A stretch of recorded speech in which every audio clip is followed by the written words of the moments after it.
My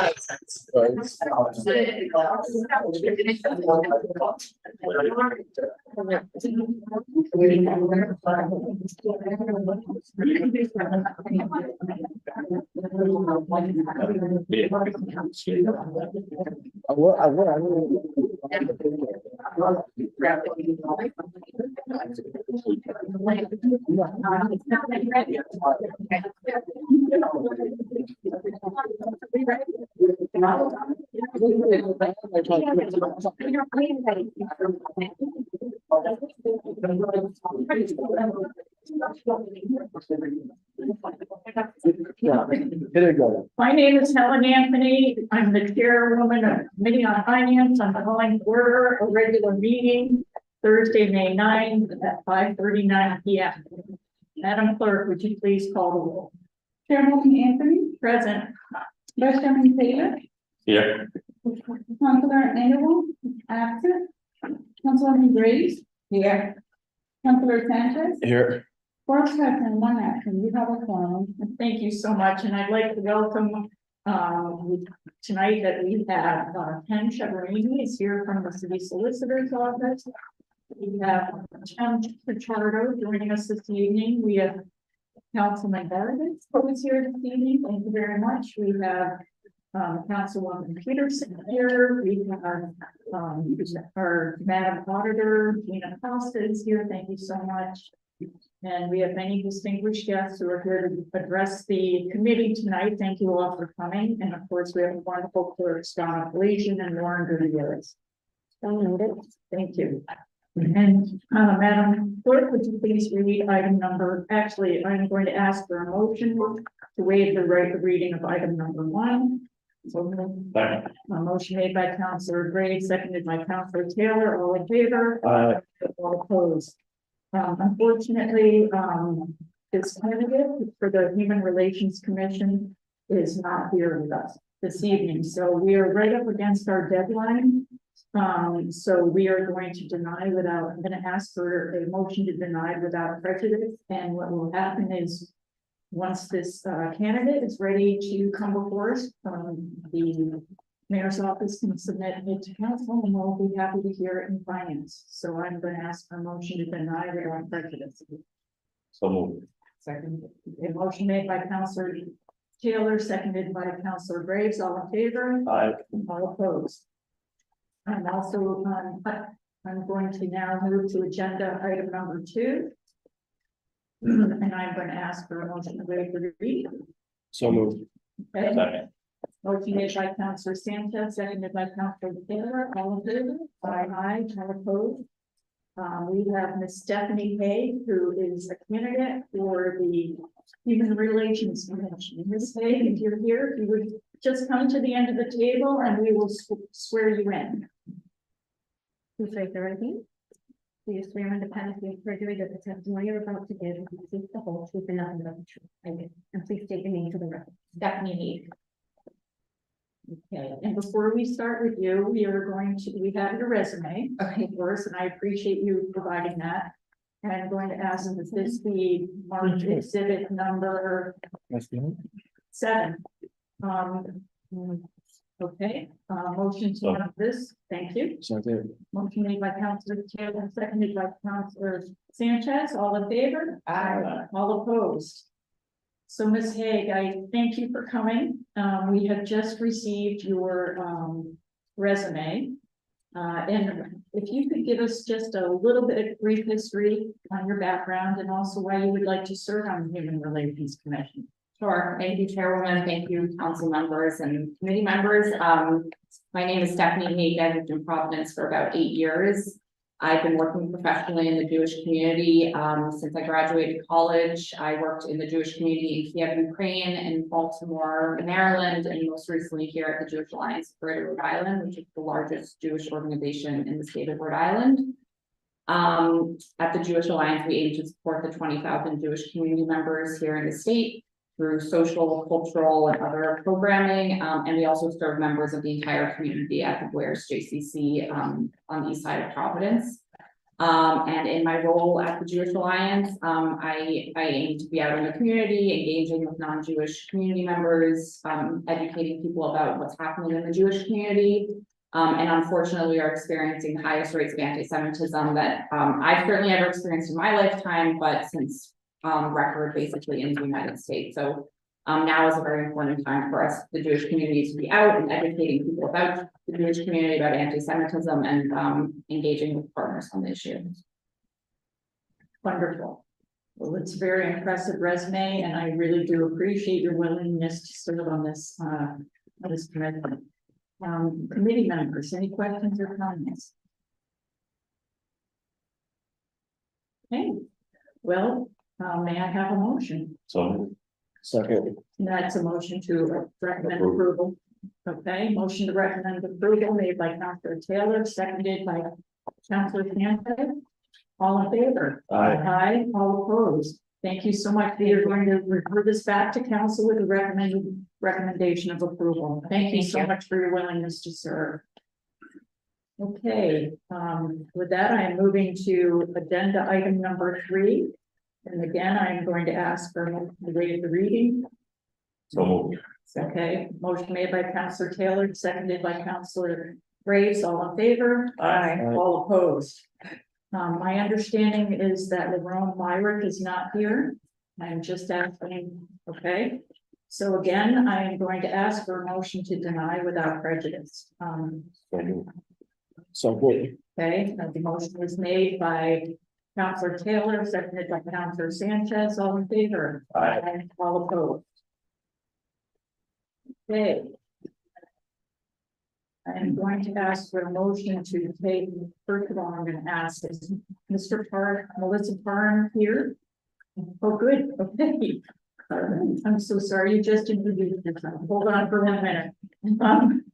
Okay, I'm going to ask for a motion to waive the reading of agenda item 4. Second. Okay, motion made by Councilor Graves, seconded by Councilor Taylor, all in favor? Aye. All opposed. Okay, we have with us this evening, Miss Melissa Parham. Am I saying your name correctly? Yes. Okay, there was is an applicant for the Human Relations Commission. And we do have your resume, and we are going to go ahead and swear you in. Which favorite I think? You swear independently of perjury that the testimony you're about to give is the truth, the whole truth, and nothing but the truth. And please state your name. Melissa Parham. And before we start, I'm going to actually mark your Ms. Parham's resume as exhibit number 8. We have a motion. So moved. Second.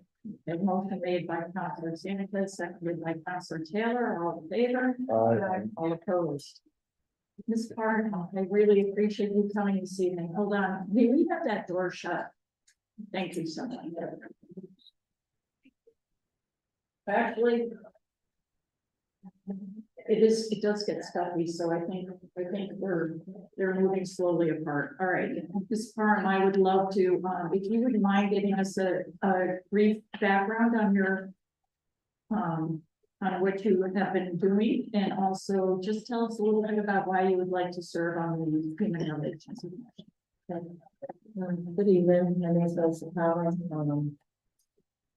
Born and raised here in South Providence. Right now I actually stay in Ward 4. Let's see, I'm nervous. I have to just be transparent.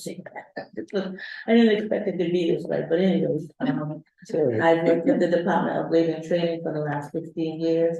Prior to that, I was with John Hope Settlement House as a youth counselor for the last 10 years. My interest in the HRC was just to actually become more involved as I get more interested in the topics that are actually going on, specifically within the Providence district. So this was a great opportunity for me to actually see and think on. You have quite a resume.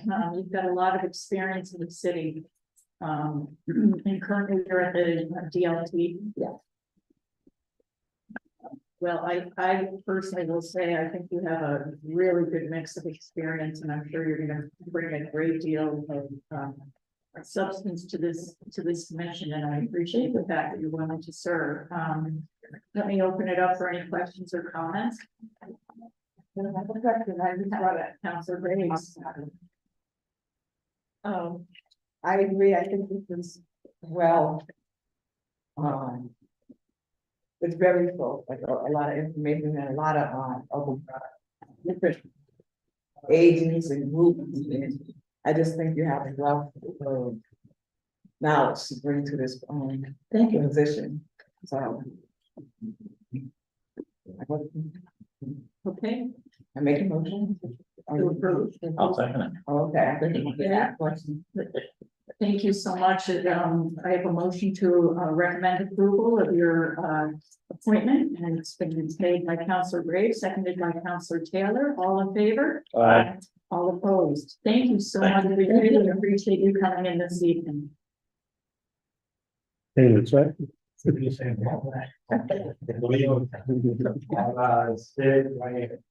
All right, and then we're going to move on to agenda item 5, and I would like the motion to waive the reading. So second. The motion made by Councilor Taylor, seconded by Councilor Sanchez. All in favor? Aye. All opposed? So we also have, and I hope I say, is it this? Kanika Pook? Kanika Pook. Okay, thank you so much. Would you please come to the end of the table? We will swear you in. Raise your right hand. Do you swear under penalty of perjury that the testimony you're about to give is the truth, the whole truth, and nothing but the truth? Yes. For the record. My name is Kanika Pook. Thank you so much. And before we start, we are going to mark the resume. Your resume, thank you for providing it as item number 9. I have a motion. Motion made by Councilor Graves, seconded by Councilor Taylor. All in favor? Aye. All opposed? Ms. Pook, thank you so much for coming, and thank you so much for your willingness to serve on the Human Relations Commission. If you could just give us a short, little statement on your background, and also why it is you want to serve on the Human Relations Commission. Thank you for having me. My name is Kanika Pook. I'm actually a long time Rhode Island resident. I've been here now 30 years. And for the last 9 years, I've been working at the Center for Southeast Asians as the Director of Programs. And in that role, I'm able to help the community members with various social services.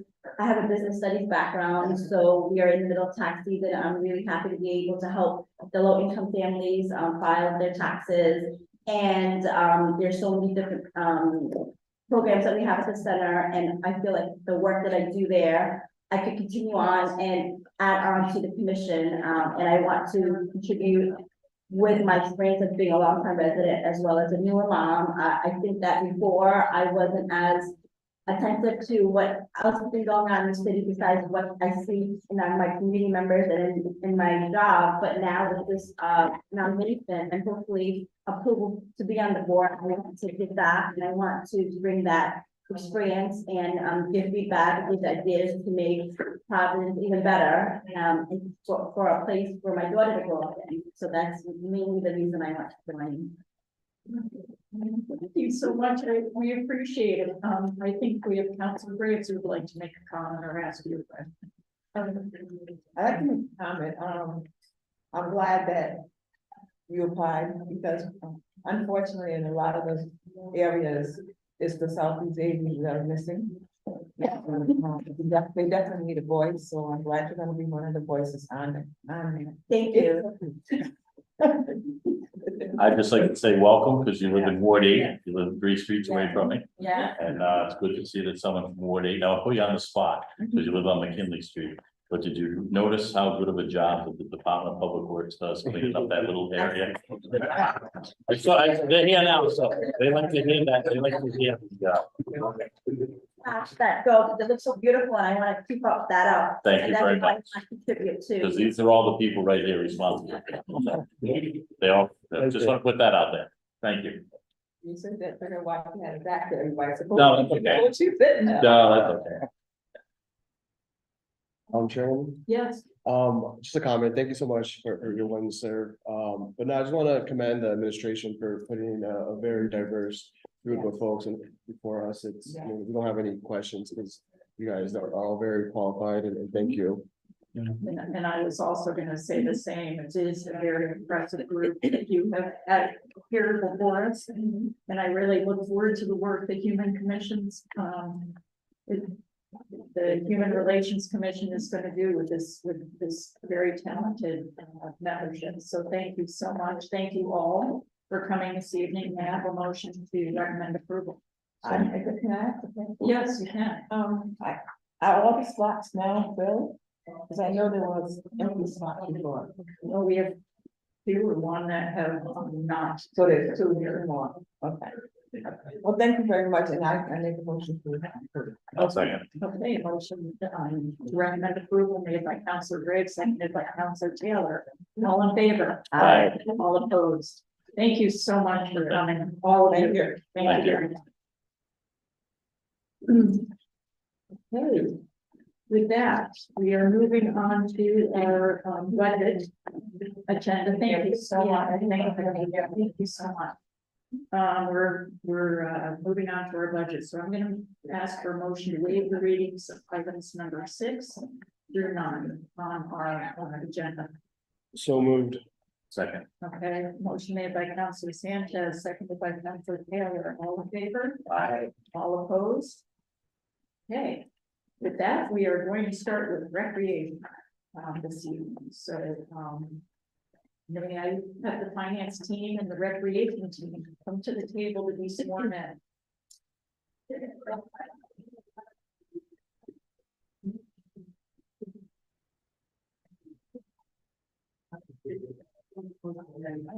I'm hesitating to listen to anything, but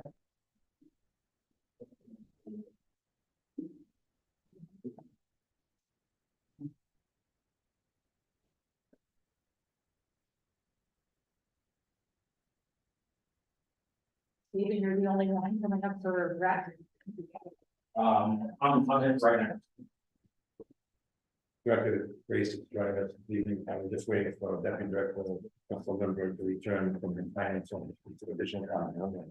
When she arrives, would you be kind enough to swear her in as well? Yes, This way here, so very at the beginning of the summary. that would be wonderful. Thank Please you. raise your right hand. Do you swear under penalty of perjury that the testimony you're about to give is the truth, the whole truth, and nothing but the truth? And please state your name, sir. Stephen Grace. Sure.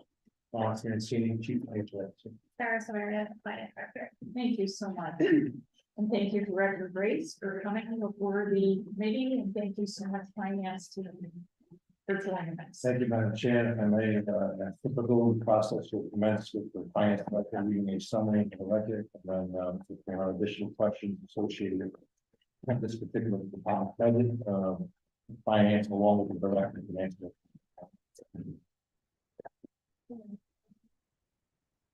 Madam Chair, would you like me to just go through the narratives for recreation and rec seasonal? Yes, please. Okay, so beginning with recreation, this is not a revenue generating department. Total salaries for fiscal 25 are proposed at $1,958,692. This is an increase of $50,577 over the 24 budget. And the department has proposed no organizational changes.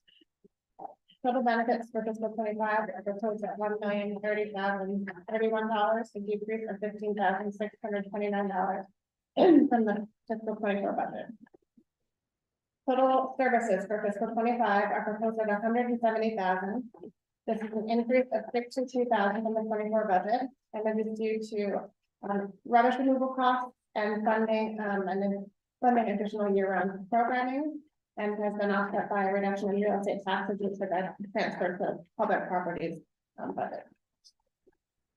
Total supplies for fiscal 25 are proposed at $275,000, an increase of $44,000 over the 24 budget, and this is primarily due to additional funding for building maintenance and program-related supplies. Moving on to rec seasonal, this is also not a revenue generating department for the general fund. Total salaries for fiscal 25 are proposed at $1,870,000, an increase of $180,000 from the fiscal 24 budget. And this increase represents the portion of summer camp support staff that has been paid using ARPA funds that are no longer available. Total benefits for fiscal 25 are proposed at $148,716, consistent with the 24 budget. Total services for fiscal 25 are proposed at $65,000, an increase of $65,000 from the 24 budget. And this increase is for referee-related expenditures, which have previously been budgeted in the miscellaneous expense line and is now included in private contractors. And the private contractors line item has increased by $15,000 to enable the department to provide more competitive compensation for the rest of the organization. There are no supplies or capital in this department. At this point, I can turn it over to Director Gray to make some opening remarks. Madam Chair, if you will, we have a Muslim from. Oh. Great for that. We appreciate it. We're gonna go over the place. We will quickly swear you in. Thank you for joining us. Should I be? We swear in the penalty of perjury that the testimony you're about to do is the truth, the whole truth, and nothing but the truth. I do. And she state your name and your title. Councilmember Demi, my instructor, Jackson. Thank you. Director Grace, I think we are going to hear from you. I'm very excited. Awesome, thank you.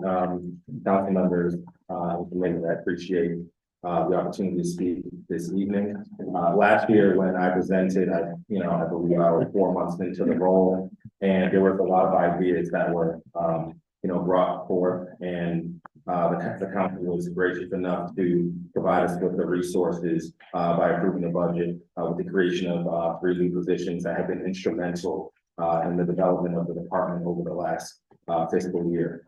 A couple of positions I wanted to mention were the direct result of community feedback about community engagement and the awareness of programming.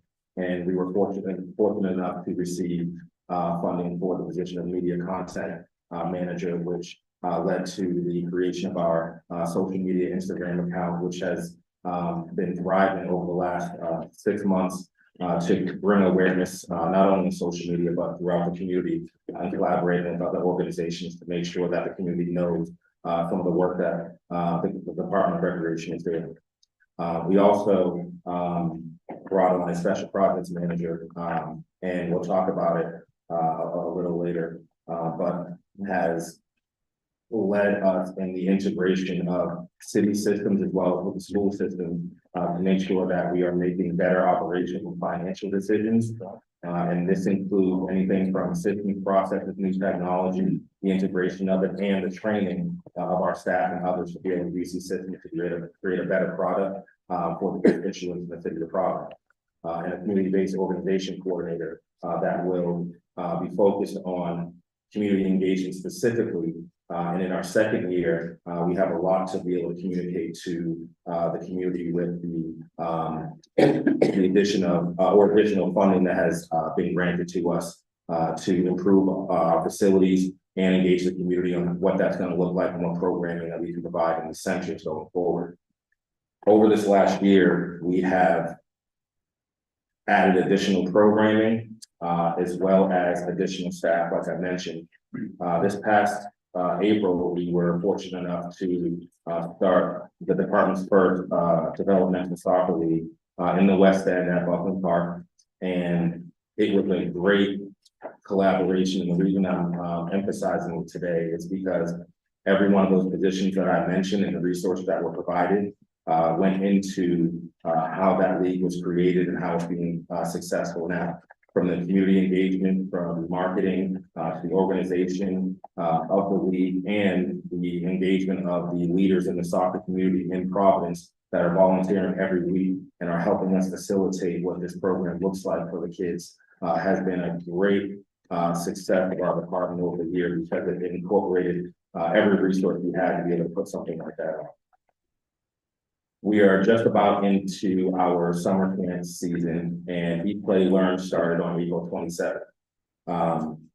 That is an event that we hold at PCTA, which is the kickoff to our summer programming, which recreation is obviously known for, with our $5 a week camps.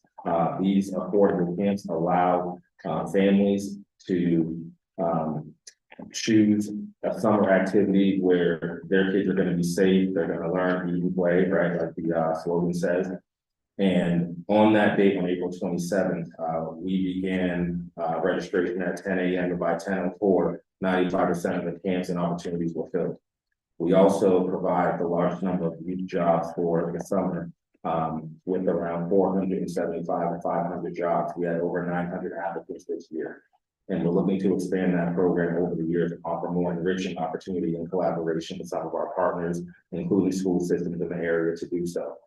This has been a great year and a learning experience for myself, to work with all the organizations, city departments, the council, and just to receive a lot of feedback and information so that we can make sure that we are providing a great product every year. One other highlight that I'll give since we're talking about summer, last year we collaborated with Providence Public Schools to create a program that joined summer school and recreation camp.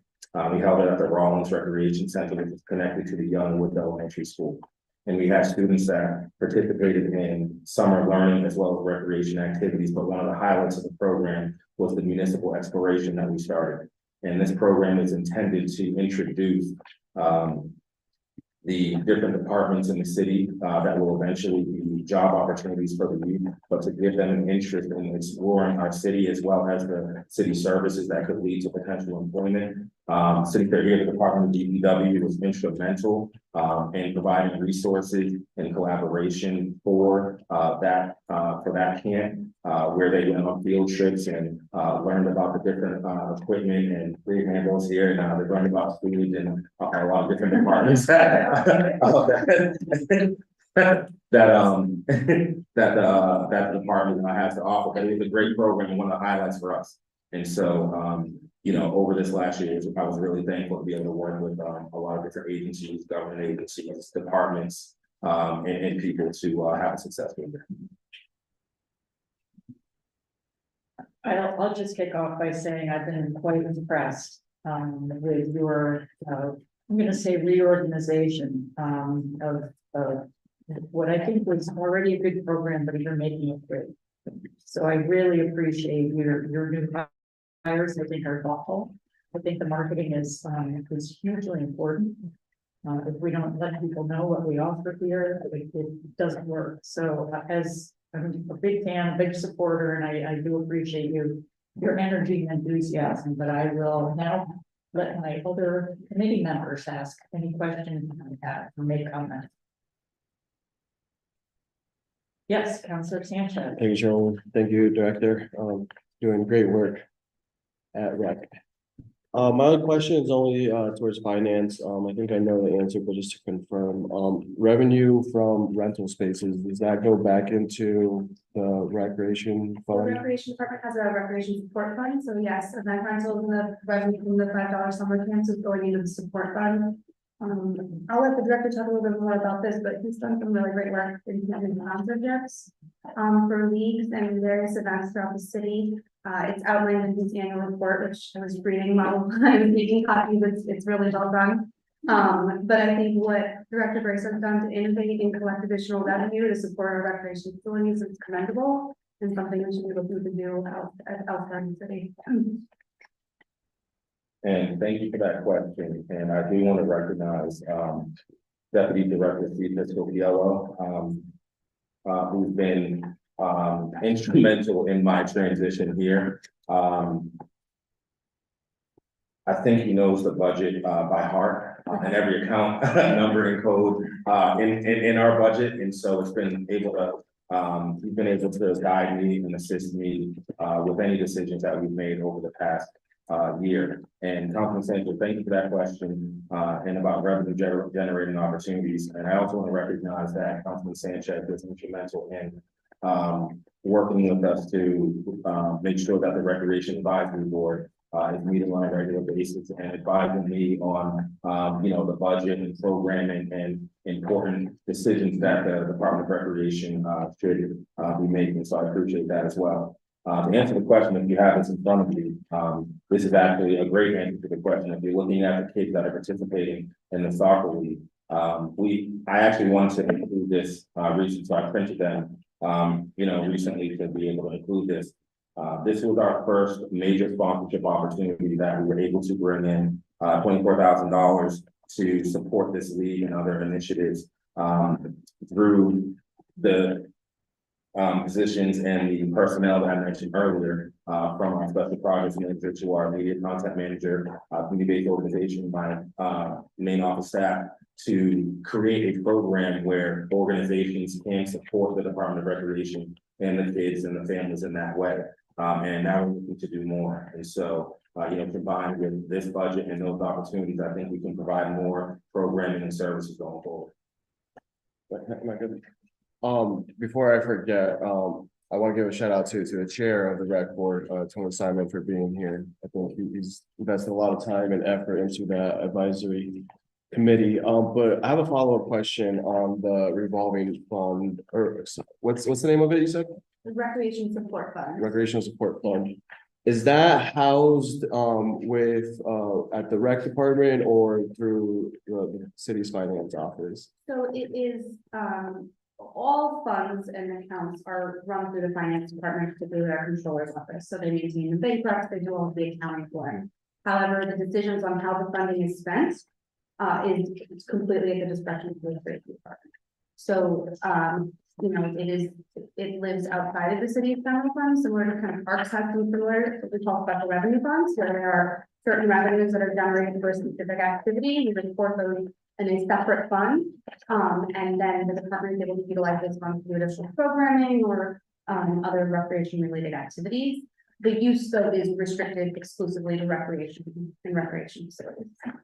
I have a follow-up question to the director. What types of payments do you accept for recreation rentals? We're not allowed to accept cash. And if we are able to do that, we have to have somebody from the controller's office to be able to do that. But we accept checks at this point, but we are looking to expand that.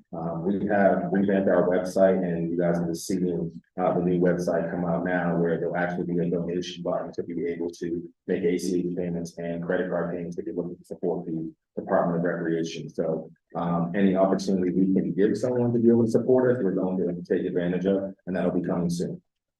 Thank you. Yes, pro tem.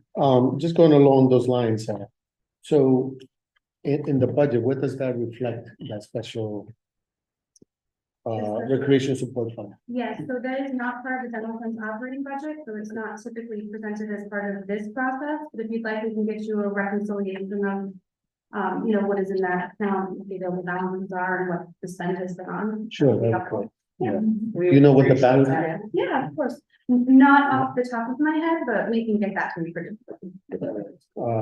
Great, thank you. Just a question in terms of the I want to say, it says here, OT and special salaries total, right? On page 3 out of 4.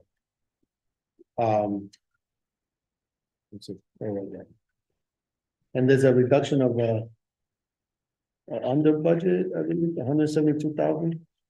Like, so it illustrates like 10%. Can you just explain that a little bit for me? What does that? The 1.5 million that you see in the fiscal year 24. Yeah. That is just year to date. So we still have May and June expenses to run through that number. So that'll Even out. Okay, and just showing that yeah, that's just the year to spend through. So No, it's actually through today, so that is, that is the actual spend through today. through today. Yeah, we need to have a little more time left in the fiscal year. Okay, great, thank you.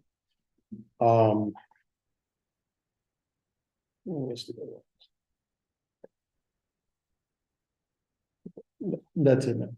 Okay, yes, Councilor Vargas. I'm sorry. Thank you much. We're very good with each other.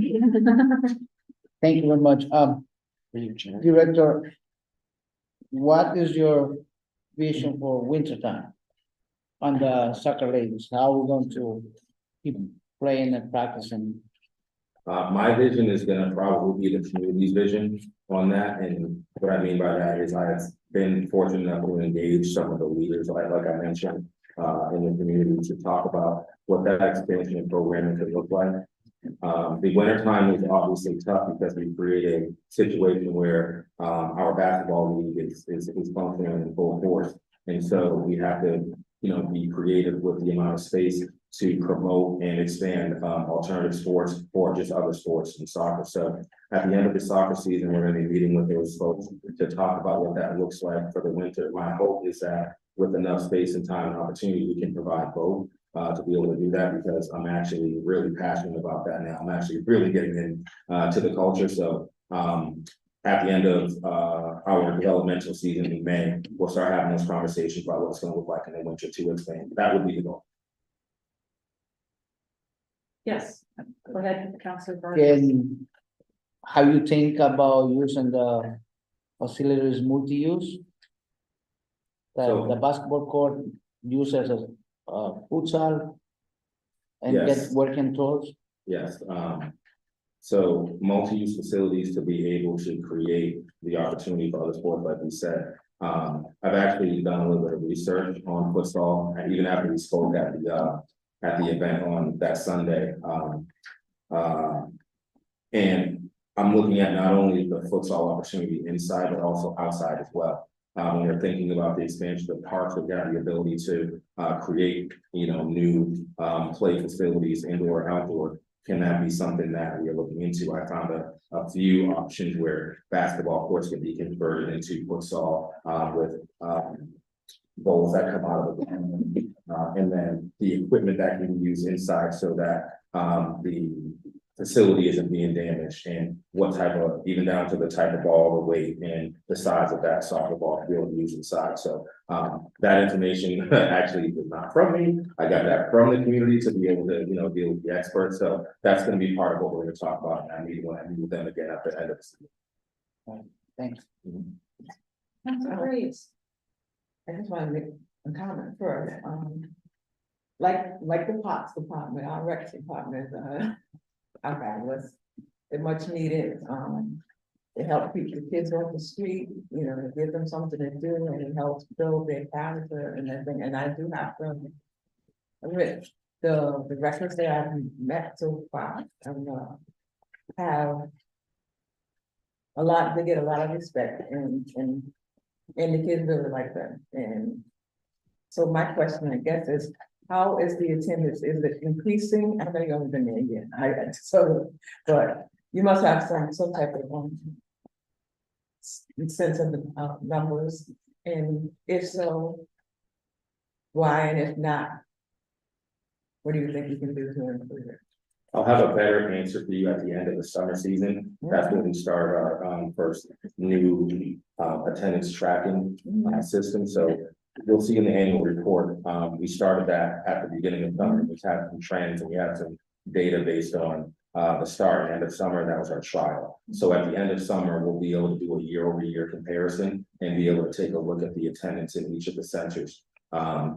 That is based on our current attendance taking method that we converted to electronic manually, if that makes sense. So literally somebody, special projects guy, go into Regreens spreadsheet to be able to do that. Our actual goal is to do that with membership, where we are getting more accurate numbers and create a membership program where we can expand our reach and create an ecosystem within the city where, people are using that card to participate in our centers, but also others. That's a grandiose idea, but we'll talk about that offline. But that will be the way that we'll track it going forward. So my goal is to be able to give you an accurate report month to month. And so the annual one will be at the end of the summer, and then once we convert to our membership process, we'll be able to track that month. And can I just follow up on that? Will we be getting that annual numbers report? Will that be sent automatically to the finance committee? Yes, well, not automatically, but I can say. Or introduce Yes. that? Yes. Or to council or whatever. We'd appreciate that. Go ahead, Council. My other thing is the membership card.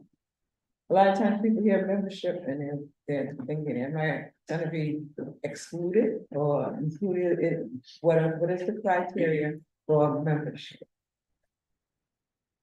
To be a resident of the city of Providence.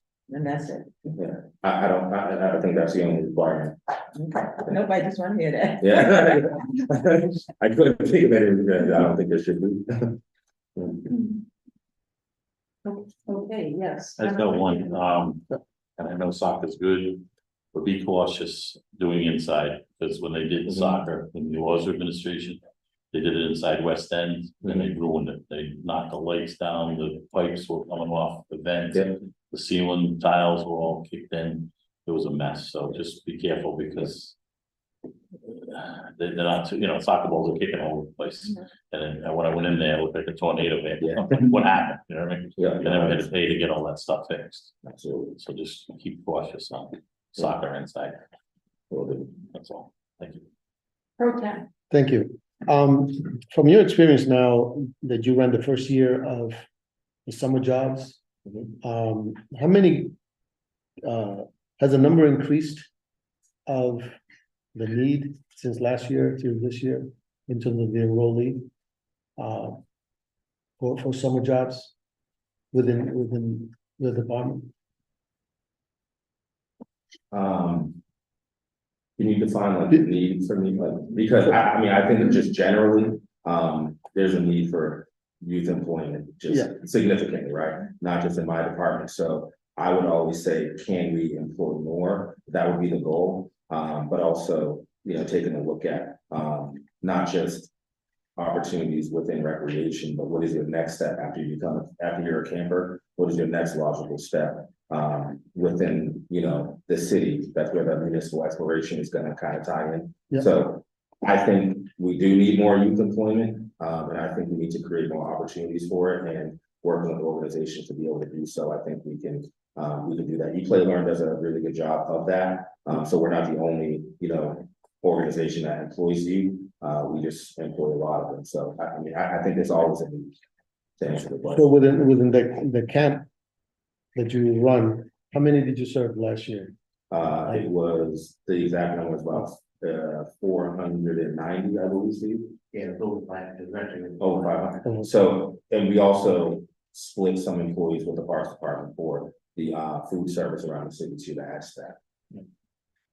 Do you see that increasing?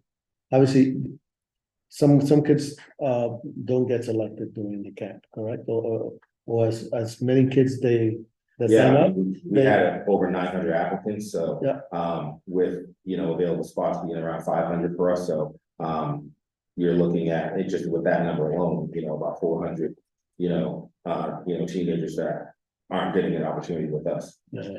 And if you were to increase in terms of accepting more, does your department have the capacity of the womenpower to run more, have more kids? I think we'd have to expand our relationships to create other opportunities outside of recreation and create a program that because we already have the system to employ. And so asking another department to take on 300 teenagers might not work, but we have the capacity to do it. And maybe there's a way to work with other organizations for that to be able to happen. So if you have an opportunity, you're working through us for you. Right, so that's the way I can see it expanding right now based on the facilities, and there's new legislation going into, what a camp can look like at the State House and some of the rules that may or may not change. So that would affect the number of, children we have and the ratio of employees to children. So we always look at that, and that does guide our number. But then again, expanding the opportunities with our collaborations can give us an opportunity to create more jobs for you. And that's one. In terms of providing added value or at least support to your programs such as basketball, whether it's male or female, now you have the soccer, and obviously you have the popular baseball. How do you support? How does the rec department support, basketball and baseball? Out in the community, the rec department, do they provide any additional support than just managing the use of the fields? So actually, one of our quieter programs this year, but one that we're looking to expand, we actually did start a spring baseball training program. to gauge our interest or the kids' interest in what that's going to look like. One of our assistant directors, at the Providence Recreation Center piloted that, came to us with an idea, put together what that would look like, and is currently doing that at Jocelyn and at, Providence Recreation Center. So based on the feedback and the participation that we get, we're gonna be looking to expand. And that's typically how we do that. So even with the developmental soccer league, that was the same thing. We'll start 2 bids, see what interest you get, and then be able to find the resources to be able to grow the program. So we're currently doing that with baseball as well. We have a couple other sports on our radar, volleyball, bowling. Those are all programs that we did in the past that we're looking to bring back. I heard bowling was really, really popular, so I'm like, really excited to get that up and running. But typically what we'll do is we'll bring together experts in our department and externally to be able to talk about what that expansion looks like. So right now, our next committee is for our women and girls engagement and the Department of Recreation, what that's going to look like. How can we increase participation, engagement, and the next thing we'll see from that is a certificate going out asking the women and the girls in the city to get an understanding of why they're not coming to rec, or what would be what can we provide to be able to bring them back. So that's typically how it starts. So like I mentioned with the soccer, we started by having an internal discussion, bringing in the community, the experts, talking about that, and then delivering a product collaboratively that was pretty good for the community. So I like that model, so I'm gonna try to continue. Yes. So specifically, thank you for that update, by the way. So specifically for the little leagues that are operating in the city, any role that the rec department play or support those leagues financially or manpower?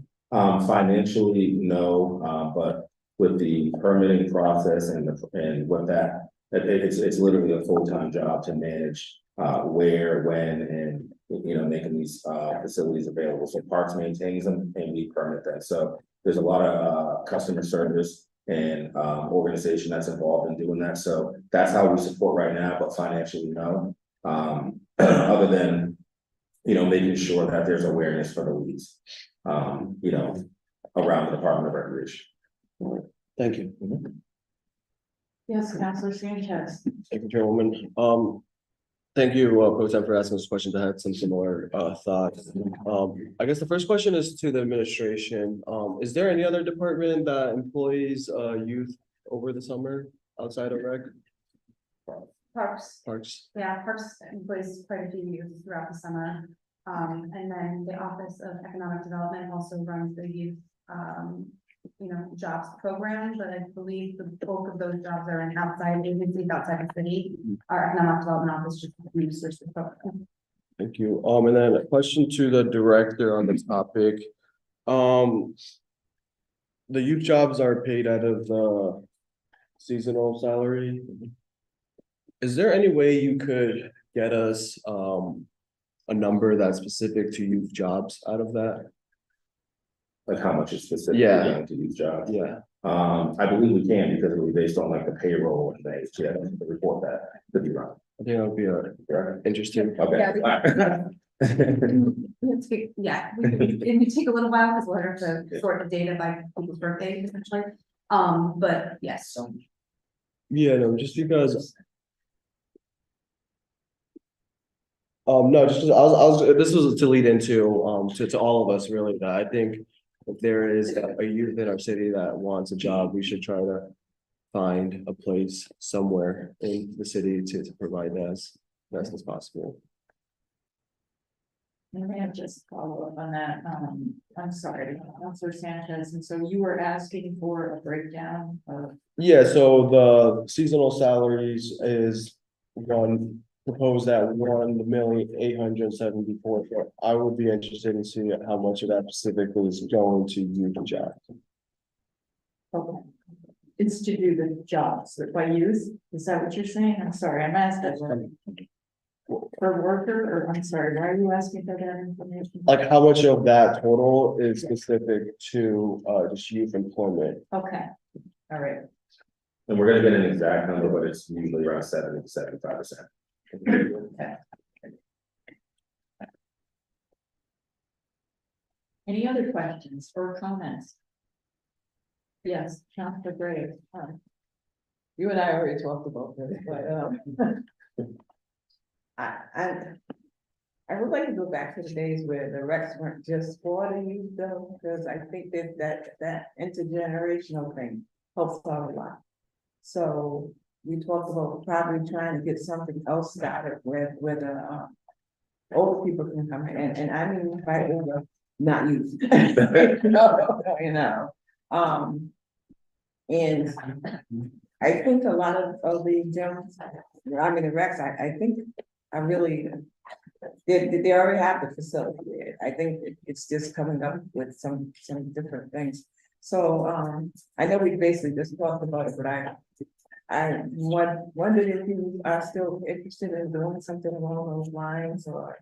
Yeah, actually, 100%. And at our rec advisory board meeting on Monday, we had Sue Rovio, who's the director of senior services, come and speak to the board about what that collaboration could specifically look like. She detailed some of the work that they do, kind of an intermediary between the city's resources and those who need them, and finding and facilitating that, those services. And the way I see it is that we have these strategic locations across the city that could be utilized for senior services and the programming. And so we're actually in discussions about what that is going to look like.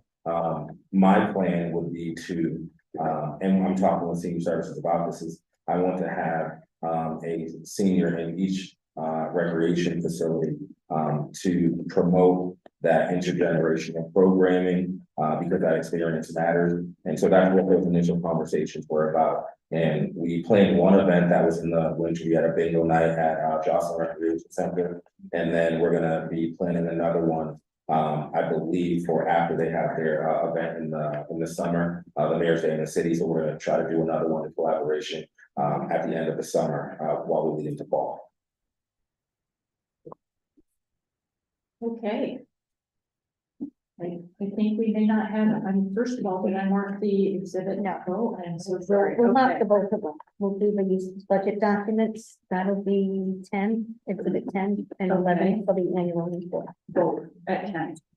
Okay. 10, 11. All right, so we have a motion to this exhibit 10, the presentation from the Department of Finance for recreation budget. We have a motion made mark that is 10. So I think, All right, motion made by Councilor Taylor, seconded by Councilor Sanchez, all in favor? Aye. All opposed, and then we'll mark the annual report as exhibit number 11, we have a motion. All right, motion made by Councilor Taylor, seconded by Councilor Graves, all in favor? Aye. All opposed. Thank you so much for the presentation, great job. Appreciate it. Thank you so much.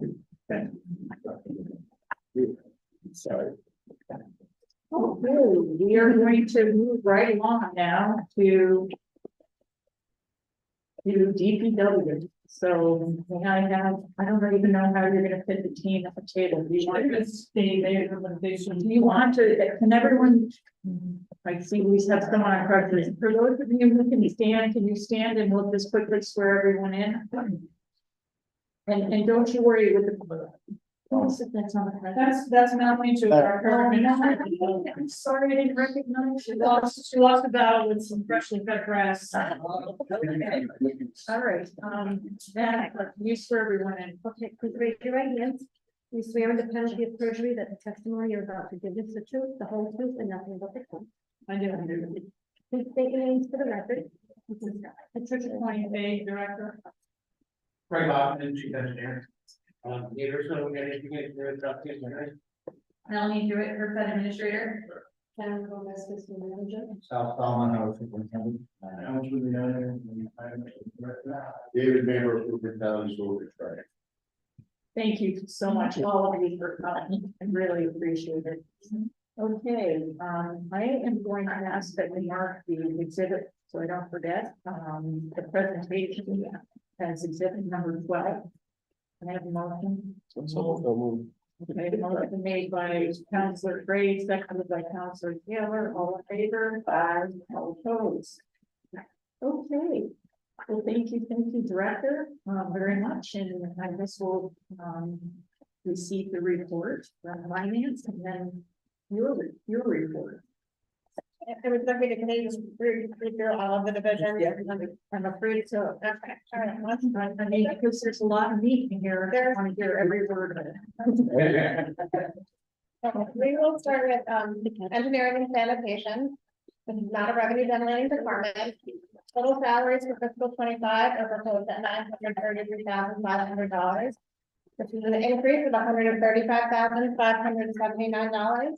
And the department has proposed to fund an assistant chief engineer at a cost of $80,554. Total benefits for fiscal 25 are proposed at $486,284, an increase of $82,528. Total services for fiscal 25 are proposed at $86,000. This is a decrease of $8,000 from the 24 budget, and the decrease is due to reductions in miscellaneous expenses, small tools and shop supplies, and maintenance and service. There's no supplies or capital in this division. Moving on to environmental control, revenue is proposed at $53,000 for fiscal 25. This is a decrease of $18,500. And the decrease is due to reductions in the dumpster fees and sidewalk contractor permit fees. And there's been an increase in revenue just for work and other permits, and this is all based on trend. Total salary for fiscal 25 are proposed at $806,885, an increase of $19,674. The department has proposed no organizational changes in this division. Total benefits in fiscal 25 are proposed at $463,733, an increase of $8,554. Total services in fiscal 25 are proposed at $14,637,385, an increase of $1,024,610. This increase is due to increases in the refuse processing and garbage pickup. Total supplies for fiscal 25 are proposed at $14,000. The decrease of $136,675 due to a reduction in autos and trucks. We had a one-time budgeted grant match in fiscal 24 that we won't need again in fiscal 25. And there's no capital in this division. Moving on to the garage. This is not a revenue generating department. Total salaries in fiscal 25 are proposed at $549,459, a decrease of $6 from the 25 budget. Total benefits for 25 are proposed at $313,544, a decrease of $76,554. Total services in 25 are proposed at $286,000. This is an increase of $30,000, and this increase is due to additional funding needed for repairs to autos and trucks, and is supported by trend. There's no supplies or capital in this division. Highway division, the total revenue proposed in highway division is $237,000, a decrease of $13,000 from the 24 budget, and that is based on trend. Total salaries for fiscal 25 are proposed at $3,057,001, an increase of $20,672, and there are no proposed organizational changes proposed in this division. Total benefits budgeted are $2,041,603, a decrease of $17,339 from the 24 budget. The total services for fiscal 25 are budgeted at $500,000, consistent with the 24 budget. Total supplies for fiscal 25 are proposed at $296,000, an increase of $41,000 over the 24 budget, and that is for additional funding for small tools and shop supplies, housekeeping supplies, and uniforms. And capital budget is proposed at $95,000, a decrease of about $5,000 from the 24 budget. Parking administration, total revenue is proposed at $3,170,000 for fiscal 25, an increase of $50,000 from the 24 budget. And this is due to additional revenue related to parking permits issued by this department. Total salaries for fiscal 25 are proposed at $253,062, an increase of $7,063 from the 24 budget. There's no organizational changes proposed. Total benefits for fiscal 25 are proposed at $152,873, an increase of $4,626 from the 24 budget. Total services in fiscal 25 are proposed of $191,000, an increase of $37,109. And this increase is for additional funding in the private contractors line item for parking meter transaction-based fees. Total supplies in fiscal 25 are proposed at $50,000, consistent with the 24 budget. Public Works Administration, this is not a revenue generating department. Total salaries in 25 are proposed at $847,199, an increase of $125,391. And the proposed budget includes funding a community liaison for $54,394 and a transfer of a labor custodian from public property of $45,406,000. Total change to the department of $99,800. Total benefits in fiscal 24 are proposed at $401,884, a decrease of $122,845. Total services in fiscal 25 are proposed at $15,000, an increase of $3,400 over the 24 budget. And this is primarily due to additional funding for dues and subscriptions. Total supplies for 25 are proposed at $26,700, a decrease of $3,400, and this decrease is primarily due to reduction in maintenance and service and copy release maintenance. There's no capital expended. Sewer construction, total revenue is proposed at $24,000 in fiscal 25, an increase of $13,000. This increase is due to additional sewer construction drain fees anticipated to be received in fiscal 25. Salaries in 25 are proposed at $849,461. This is an increase of $154,423. And the department has proposed the following organizational changes. Fund 2 sewer construction workers at a cost of $91,852. Fund a laborer at $45,406. And increase the salary for the sewer superintendent from an A22 and A24 at a cost of $15,559. Total change of $152,817. Total benefits for fiscal 25 are proposed at $447,000, an increase of $8,891. There are no services in this division, and supplies are proposed at $137,000, a decrease of $18,000 from the 24 budget, primarily due to reduction in construction and maintenance supplies. And you'll see a small increase, small tools and shop supplies, gravel, sand, and maintenance service.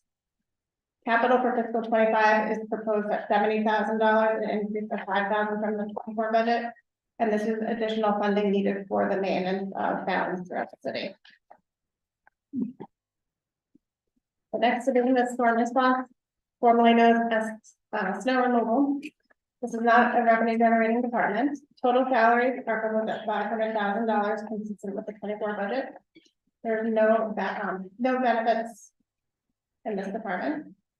Services for fiscal 25 are proposed at $150,000, an increase over the $150,000 over the 24 budget, but that's just a change in how we are budgeting items. You'll see that the supplies line goes up by $150,000, so there's really no change in this budget.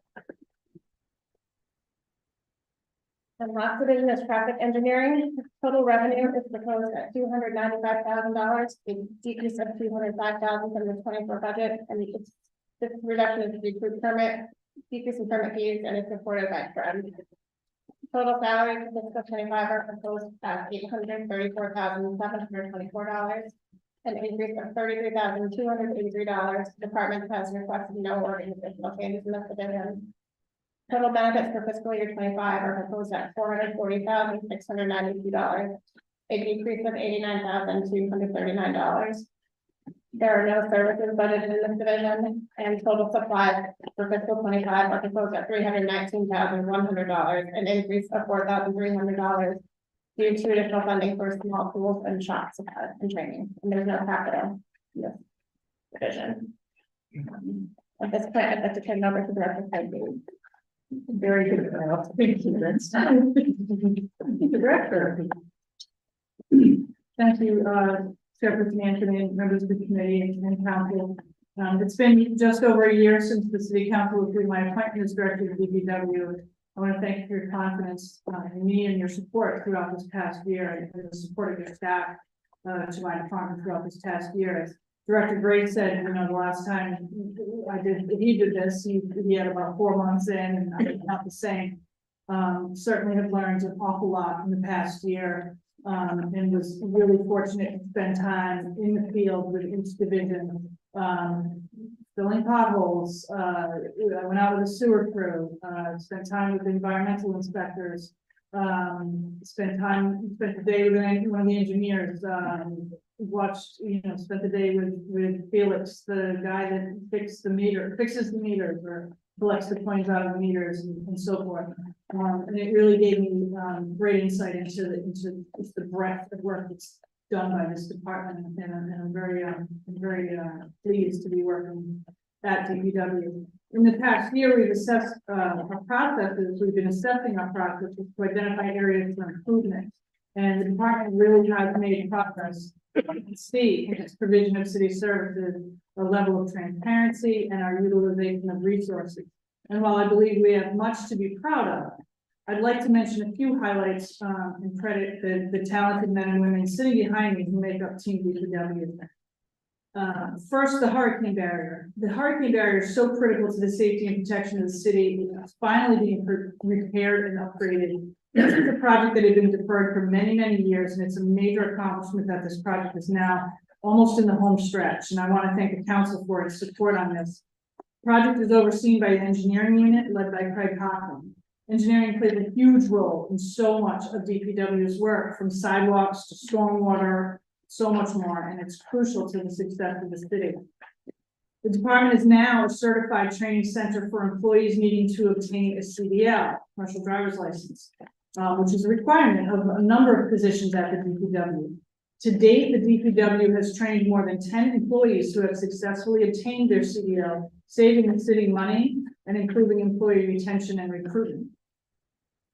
Pilot projects involving neighborhood litter cleanup and commercial corridor recycling are underway.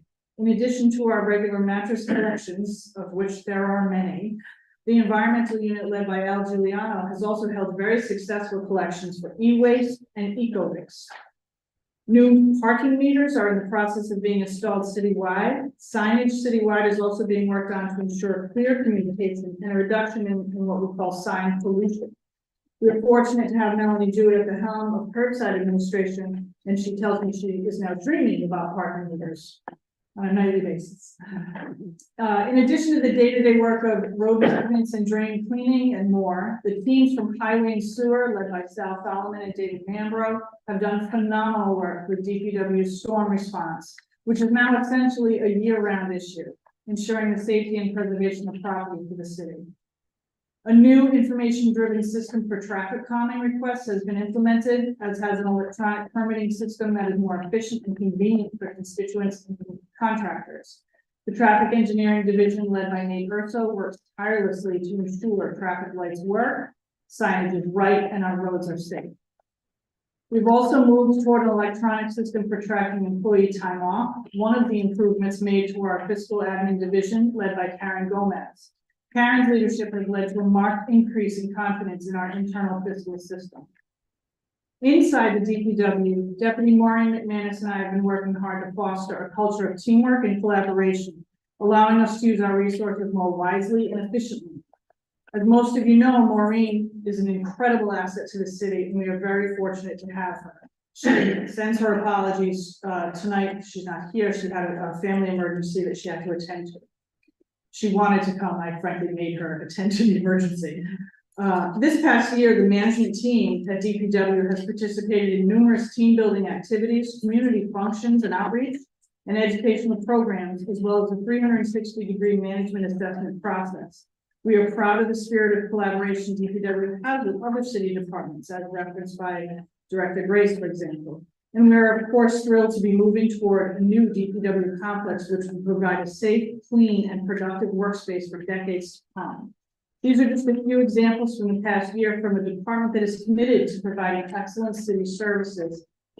And with your support, we'll continue to do so. While there are, of course, still a number of challenges ahead, I've learned so much this past year and cannot be more proud to lead this team. I welcome your questions.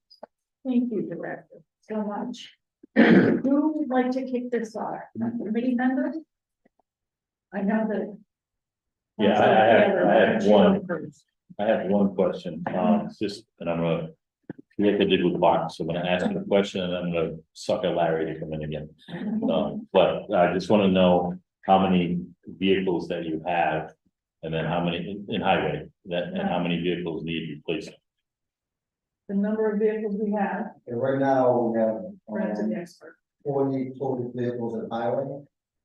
And we're trying to get at least 11 in place, due to old age. As you know, plowing snow is, any kind of truck, age of the truck probably 5 years. And we have trucks from anywhere from 2001 all the way up to 2005 that are on their last leg. We desperately need, the amount of trucks we're asking for. Okay, now I'm gonna bring Larry in if I can, because he's got some good news about the, that I've been pushing, and I wanna thank the finance team for, pushing this forward. It's the same thing I said, so. But I just wanna bring him in to, give the good news, because as I've been around, like I explained before, by doing the, well. So, thank you, Mr. Rita and Madam Chair. I was remiss on Tuesday to ask the solicitor for an opinion, but I got the solicitor should read this evening. To be mindful that I have to be careful on what I can disclose, given that I wasn't documenting the solicitor. It's not noticed to discuss that particular item. I think Larry can have some leeway because it segues in very briefly to give an update, I think. And then we can, I guess, the chairperson and the committee can have Larry back to give an overview, a full overview. And I just wanted a basic, how much money and how it's split up, if that can be done.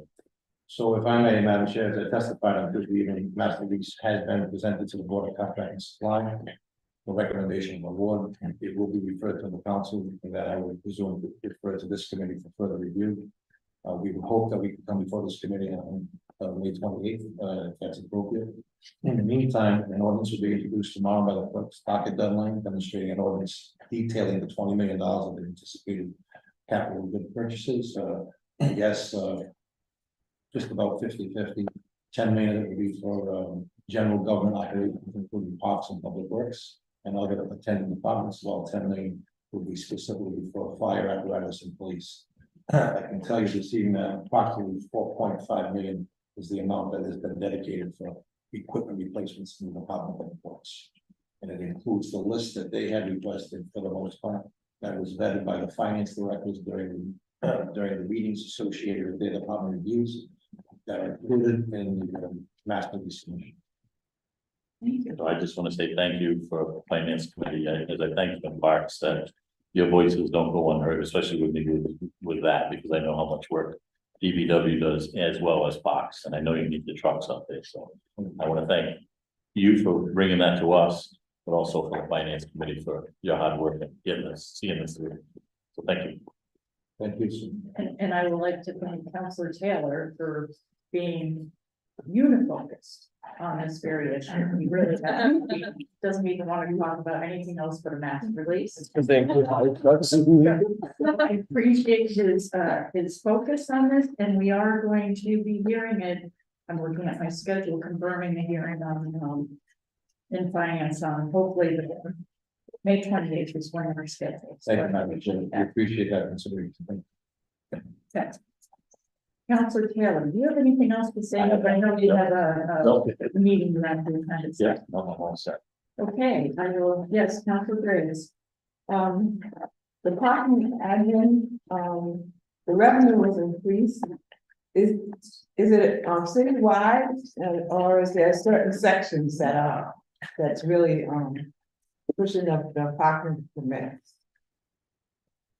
Well, I can turn that over to Mallory. I will say that part of the revenue increase, I believe, is related to. So in the parking division, the revenue increase, there's a $50,000 increase, and that is related to parking permits. Yes. Parking meter revenue has actually been level funded in fiscal year 25, meaning budgeted the same amount as in fiscal 2024. However, revenues in the current fiscal year are projected to come in under budget, and so we are anticipating that next year's budget we will meet the budget, and so while the budget number isn't increasing, the actual revenue city receives will be increasing.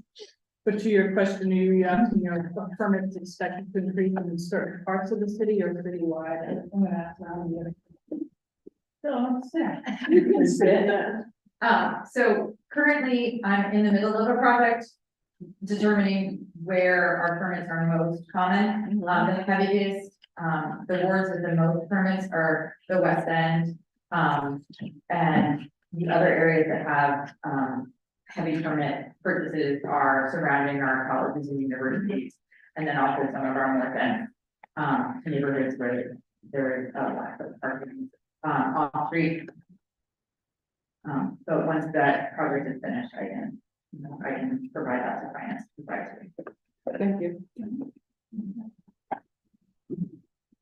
Yes, Councilor Vargas. Following the question about the parking permit, Melanie, when somebody come and ask for a parking permit, where is the perimeter for them to park? In front of their house, or they can park anywhere with this particular permit? With an overnight parking permit in the city, you can park on any street that overnight parking is permitted within the police sub-district that you live. So if you live in Fox Point, I believe that's District 1, I can't remember off the top of my head. You can park on any permitted street in that district. If you spend the night, if your address is listed with a permit in Fox Point and you spend the night over in Elmhurst, you are eligible for a ticket. It's something that we can fix the way you're thinking, because it's not fair for people who lives on Union Avenue to go and park on Progress Avenue, 3 blocks down the street, when they don't have no parking in front of the house, and you have somebody with a permit to drop the car there and walk back, and they walk to that parking spot, they walk back to their house. It's not fair for the taxpayers who's paying property taxes, trying to park a car, his own car in front of his house, when somebody else who went and bought a ticket for a permit for $100 a year, and go and use somebody else parking spots. Is something that we can work on it, like to avoid that kind of problem. So parking spots are not assigned to a property. So they're part of the right of way. They are not part of the private property of the property owner. And so I understand that people are frustrated when they have to park a block away or 2 blocks away if there's not enough on-street parking on the street that they live on, but we can't actually reserve parking spaces in front of properties. Which is the way that Providence is built from the density of the system. But the administration just come and raise the taxes because they have a beautiful house. I'm sure the people they have a beautiful house, they won't like me to go park my car there and leave it there for overnight because I'm paying a parking permit for the city. I'm trying to say like this, if you can see around the city, which areas you can manipulate, giving a permit and say, look, you're not allowed to park a block away from your house. Because we have a lot of issues with people calling the police, I got this car parked here. And they don't know if the car has a permit to park on the street, because you're not giving out the stickers, right? Correct. Our enforcement is license plate based. Yeah, they read the plate. And we waste 2 minutes or 3 minutes calling the police department because we don't know if the car has a permit. Would be more easy to give us a sticker saying it's a permit to park in the street, so people they don't have to bother the police calling in to find out if the car is eligible to be parked in the street, to make it easy for the citizens of the city. They do have stickers. It's certainly something to consider. We used to issue stickers. It's actually incredibly cost They don't do stickers anymore. time intensive to issue stickers, and it's much more cost effective to do it as like data enforcement.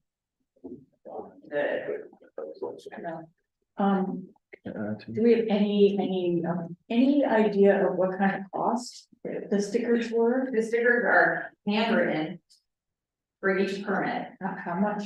Well, no, so if we get a package of stickers, and then every permit that's issued, the previous administrators for parking would have to write in that license plate number onto that sticker and hand it or mail it to the permit holder. So it's a very labor intensive process for my office. Okay. Can I add to it? Yes, Councilor Sanchez. I just want to build off of Councilman Vargas's comments slash questions. I think what Councilman Vargas is getting to, and it's something that I experience a lot, is just this whole program in general, how we do overnight parking as a city, as counselors, like Councilor Vargas was sending to, it's a nightmare trying to respond to constituents about parking concerns. Because sometimes we don't know if they have parking permits or not. So, I mean, what I would like to see is just a general overview of how parking is done in the city and possible alternatives. I know it does generate revenue, about $500,000 a year. But in my perfect world, I would like to see just designated streets for parking, and whoever wants to park there can park there. Because the way we do it, like the councilman's saying, it's super hard as city councilors to even answer questions. And even though $100 might not be a lot for some folks, it is a lot for other folks, especially in my neighborhood. There's a lot of transient renters and a lot of migrants that are coming in, and they just have no idea of how this process works. Luckily, when we do send them over to DPW, I think they do receive the customer service that should be expected. So I'll definitely give recommendations there. But yeah, I mean, I think and I don't know, I know it's a huge task for you, Melanie. You guys have a small department, so I mean, it's really a thought to the administration as well. If there is any other ideas or options when it comes to overnight parking in the city Providence, I think we should definitely be exploring them as much as possible. If I can respond, yeah, definitely. I mean, I think there's always room for improvement in any system, and you know, we'll certainly look at that and take your suggestions back and see what improvements that we can come up with. I will say though that your parking administrative program is sitting right there. It's just mounted. So she doesn't have any, and she has staff that go into the field that do things like repair the meters and help install the meters, and so forth, you know, things regarding signage, but really the kind of work you're talking about, it's just her. So there might have to be a future investment in that unit of the department to get where we want to go, but it's certainly something that I think that we'll take a look at. We'll let you know what kind of ideas we have. Thank you. I think Councilman Vargas had another question. Can I just hold on? Sure. Hold your. I think it's probably all still on the same thing. How are they issued now? How do you actually issue them? So we have it through OpenGov, which is the city's online permitting portal. You can apply online that way, and then we take the information from that and it's put into our enforcement software, which is used by the municipal court and also our environmental department. And so that is how the license plate based enforcement works. You apply online, or you can also apply in person at DPW or the municipal court, and then it will be manually entered into eTIMS, which is the enforcement software. So there's no paperwork given to the person. They can print out a copy if they do it online, and their record stays in OpenGov so that they can actually go back year after year and renew their permit if they want to. Which we do have a lot of people who do that, you know, renewing their permit each year, or they can come back and do a new paper permit. And if we do a paper permit, which we don't do a ton of, we always give them a copy. I think my question is if they can print something off or they're getting something, maybe we can have that already put in there without adding anything else, you know what I'm saying? A lot of times we get a receipt and we keep the hard copy type thing. If we can do something along those lines, that's not really adding any extra work. So actually within OpenGov, when your permit is issued, there is a digital, so the license plate enforcement, the enforcement is license plate based. However, there is a permit that you can print if you so desire and put in your window. It is not required and most people don't. The only one that is required to be printed and put in a window is a guest permit. So people will print out a guest permit and put that in their car, their guest car for them to use. But there is actually, for every permit, we issue an open gov, an actual permit at the end of the process.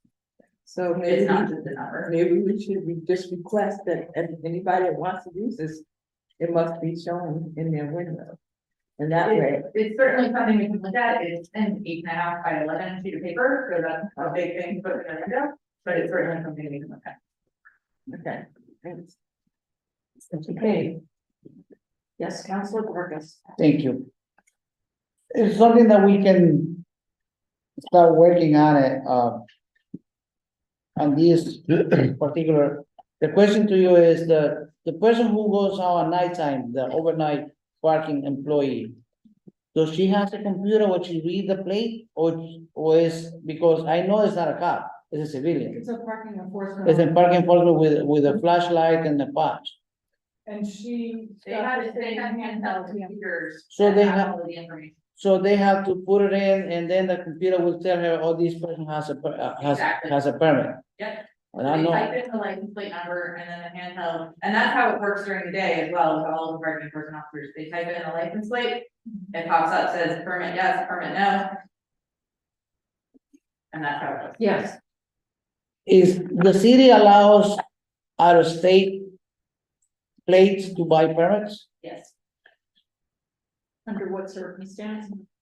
If your car is registered in Providence, you pay $100 for an overnight parking permit. If your car is registered anywhere other than Providence, you pay $200 for an overnight parking permit. So that's any other municipality in Rhode Island and any other state. I'm sorry, and then is there any, I'm sorry. Go ahead, go ahead. But, is there, thought they had to be associated with an address? Yeah, they have to be, so you have to have proof of a residence, you have to provide proof of a residence. You know, like you have to provide either a utility bill or a lease, but your car can still be registered somewhere else, you know, if you just move, et cetera. So And then there's a certain amount assigned to every dwelling unit, correct? there, you cannot get more than 2 per dwelling unit. Okay, Can I does that go? help? Go ahead, Councilor Barton. And that's the problem that we have, Madam. Because we giving out permits to out-of-state cars, and we don't have no stickers on the windshield, and everybody's afraid when they see a Massachusetts plate parked in front of your house, or they see a Connecticut plate parked in front of your house, and you say, what's going on with this car? They might do drug dealing, and then they call the police. When the police come, they don't say, nah, even thank you, and they read the plate, oh, has a permit, and the poor property owner, they stay in the limbo, saying what happens, why the car is still there, didn't take it, didn't nothing. That's a miscommunication that we have between your department and the rest of the community. We need to work more on this kind of department, we have to invent something to give to the customer to prove that they have a permit to park in the street. At the same time, not to allow them to park in the whole city with one permit.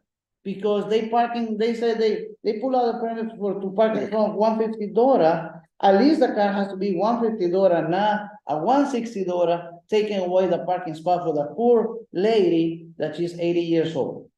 It's something that we have to work on this department to make it better and benefit the taxpayers of the city of Providence and create revenue at the same time. Thank you. Thank you. I think if you wouldn't mind, Director, you know, giving this some thought and, we would appreciate any suggestions you might have to address this particular issue and also or improve efficiency, but we certainly do understand that Melanie is one person. I also, you know, understand that we're not, if there is any suggestion that would also come with, you know, a suggestion as increased cost or increased personnel. So anything that you might suggest at a later date would be appreciated. Certainly. Okay. Yes, Pro Tem. Thank you, Madam Chairman. Director, can you just speak to my understanding is that you're adding 3 additional positions, is that correct? a assistant chief engineer, Mhm. 2 sewer construction workers, Mhm. and 1 laborer, And also a community liaison. and community, so 4 positions. Can you just expand a little bit on, and the number that's provided, is that just based on salary? Or is that also based on salary and compensation? And that's just the salary number. What, so why doesn't it calculate it in terms of the benefits and total cost? Certainly, yeah, we put a method way we do this. One of the reasons for that are the primary fringe benefit costs we incur as a city are our medical insurance and pension. Those total budgets are set by actuary at the beginning of the fiscal year. So for example, we knew what our pension contribution was going to be in June of last year, probably September, the report was good, but in September of last year, we knew what our total pension cost was going to be. So whether we added 15 new FTEs or 0 new FTEs, that total pension payment wouldn't change year over year. For our medical insurance, because they're self-insured, it follows a similar process. An actuary determines how much funding we will need for our medical insurance for the upcoming fiscal year. And we lock that in for the whole city. It usually March or so is when that number is locked in. So again, if we were to add additional FTEs to this budget, it's not like someone who is not self-insured where we would have to pay an additional medical insurance premium for that employee. It all is kind of factored in when the actuary builds our medical budget for us. So what is the actual now for the medical insurance and dental? I mean, those are the two separate things that, Yeah, yep. so, Towards the back of our quote, you can see there's a benefit summary for the entire city that lays out by department what our total benefits are. Medical insurance for the city's general fund is going to be $22,683,860. okay, The pension payment is $91,758,934.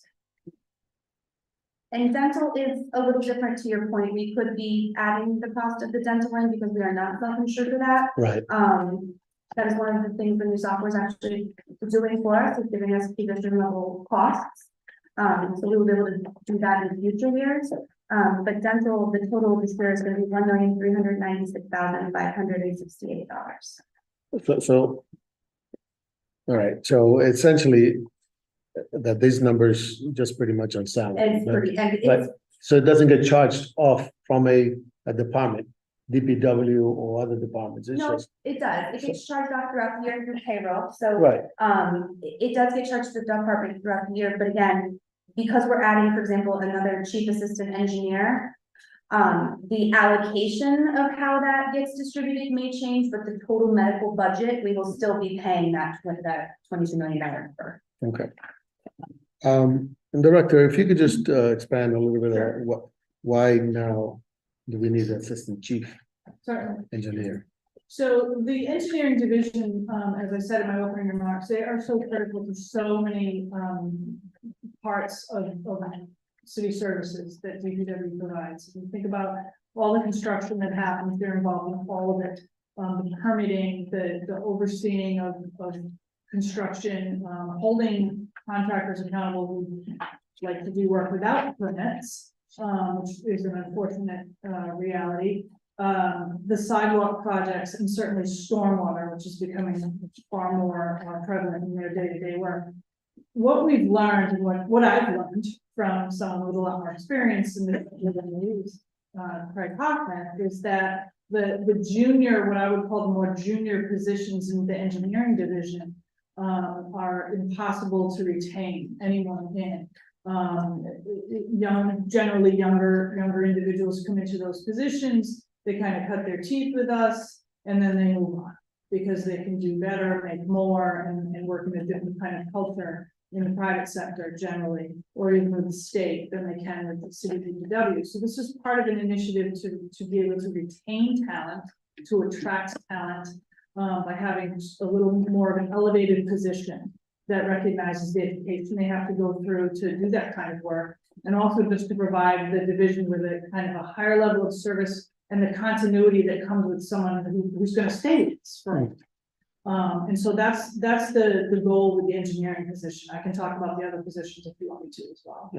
If we could just stay on that one, Sure. if I may. Yes, I have questions on that too, so I Okay. after you. And how many engineers do you have?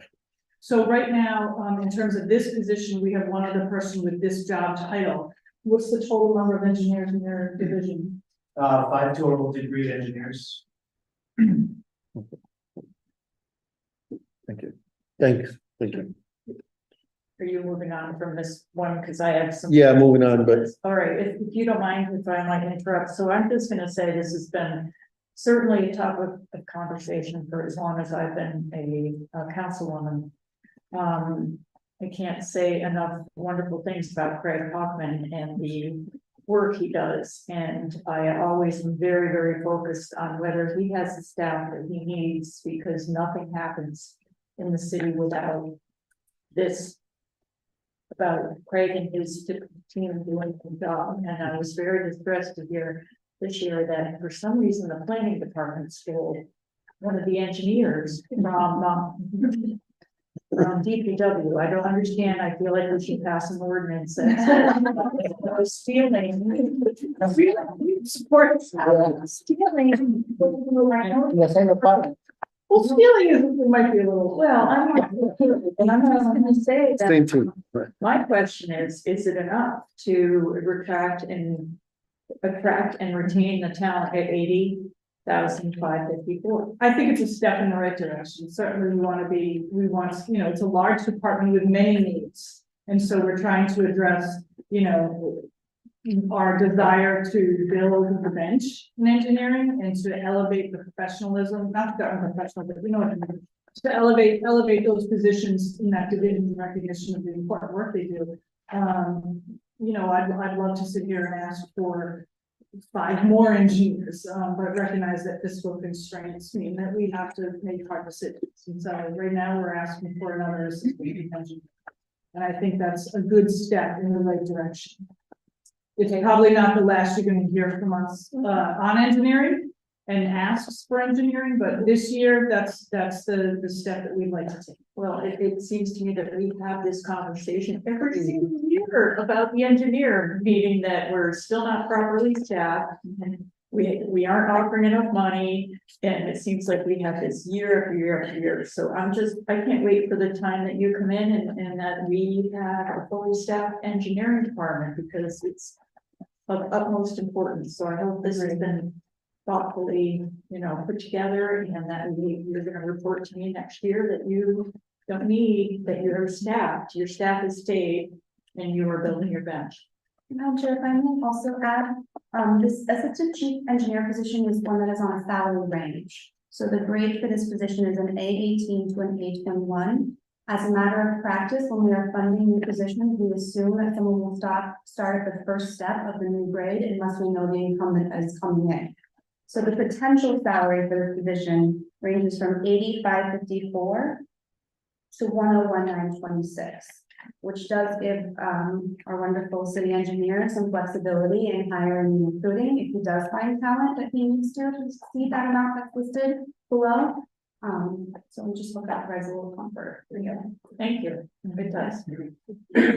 I'm sorry, I just wanted to dip in. It's okay. Let's continue. Yeah. Did you just say 85? Between 85 and? Oh, I'm sorry. We Yeah. lost the page. No, it's okay. No, because you If program 80,000. Yeah, and it could go all the way up to 101,926 at the very top step of the high grade of the range. So not only does it give us flexibility in recruitment, but it also provides a wide berth so that people who start low will continue to grow within the city and have and aid in retention. Okay. Thank you for that clarity. The other 3 in sewer, construction and labor, I definitely understand, because of the torrential rains and the response, and hence the name change of the department there. So the other one was just in terms of the liaison. Yes. Why a liaison So obviously. versus another labor or construction one? So Okay, then that's fair.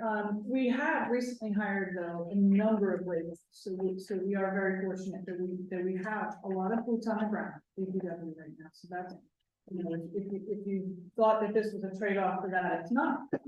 This is a real need for this department. We're a public facing agency, and as much as I want to and attempt to be accessible, as does Maureen, as does every person sitting behind me.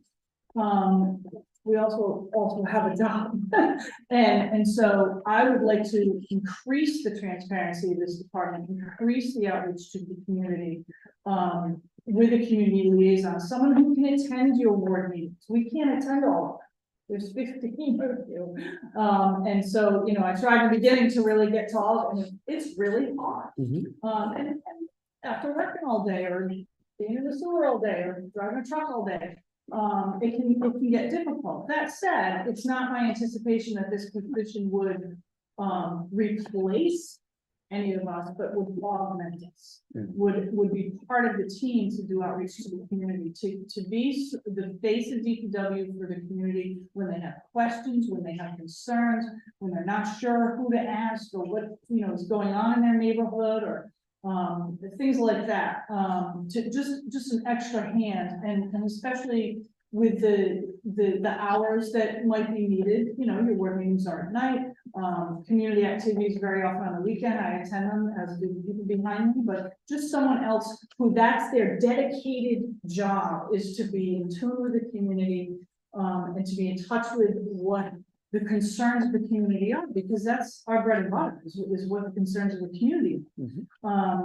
I would certainly fully intend to hire someone from Providence who knows Providence, someone who speaks more than one language, you know, preferably Spanish, obviously, but you know, someone who's already plugged in and part of this community to help represent it to us, so that we can provide better services. I really think it's a critical need, and it would benefit everyone. And like any other departments, I guess, we jump into like the content, the media, right? Because it has to tell your story. I Or would is that love to something? have someone who could do that. I think tacking that on to the job that I envisioned for this person would probably be too much, but yeah, maybe some. And then last, it's in terms of striping in the neighborhoods. Any plans on finishing and restriping again, or, you know, and engineering? Some stuff has been. Yep, yeah, we just started our striping plan in the spring. We are gonna be striking the Broad Street center line, actually Monday. You know,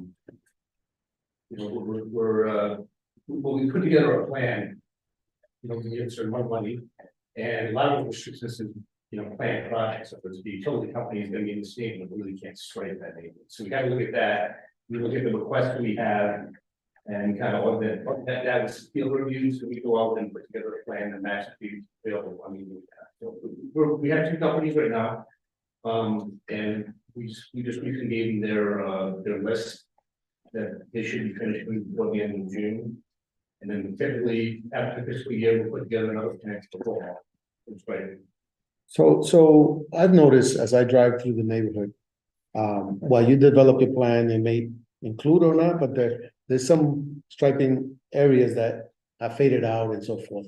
Yeah. Do we, as a, you know, residents or city council people, can call in and say, put this one on the list, versus waiting for the plan of the ward to get, you know, stripe the whole street? No, you can certainly make requests. We get a lot of requests as we base our plan on.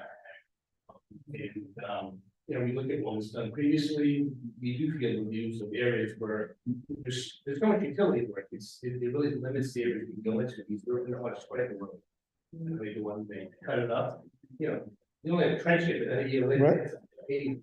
So certainly, yeah, absolutely. We get requests from the company. Okay. You can make a request to us to survey a need for needed straight. Okay. Thank you.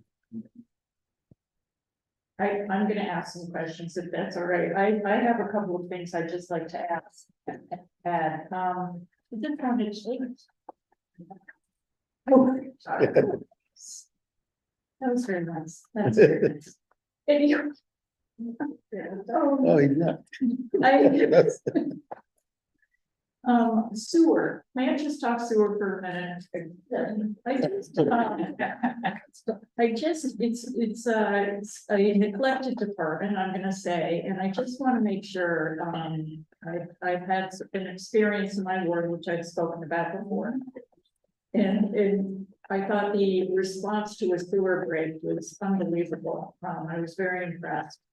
But I did learn during that every time we have a sewer issue, that our DPW people are redirected from their regular jobs to handle the sewer break. And I guess I just want to make sure that we're adequately staffed with people that are dedicated to sewer. So I'd like some sort of explanation on how that department is tasked and how it's staffed. So before, because I'll turn that over to you, Dave, but before he gives you details on the current staffing and kind of how they spend their day. I will say that's part of the reason for the requested increase in staffing and sewer. Certainly related to the effects of climate change and the additional challenges that stormwater management is presenting and all of the rain that we're getting. It used to be something called the off season, and it doesn't exist. It's year round. And really, as highways kind of at the fore when it's snowing, when it's raining, it's all, it's not all sewer, it's sewer and highway, but sewer's at the fore of that. And so that's why we are asking for additional staff, because they are, thin, in staffing in sewer. But if Dave, if you want to talk about the number of staff you have and the kinds of things you do every day. Currently 10 employees, and it's split up 5 and 5 with drain cleaning and construction. Some positions are allocated just for construction, so construction worker, cement finishes, my supervisor, every equipment out there.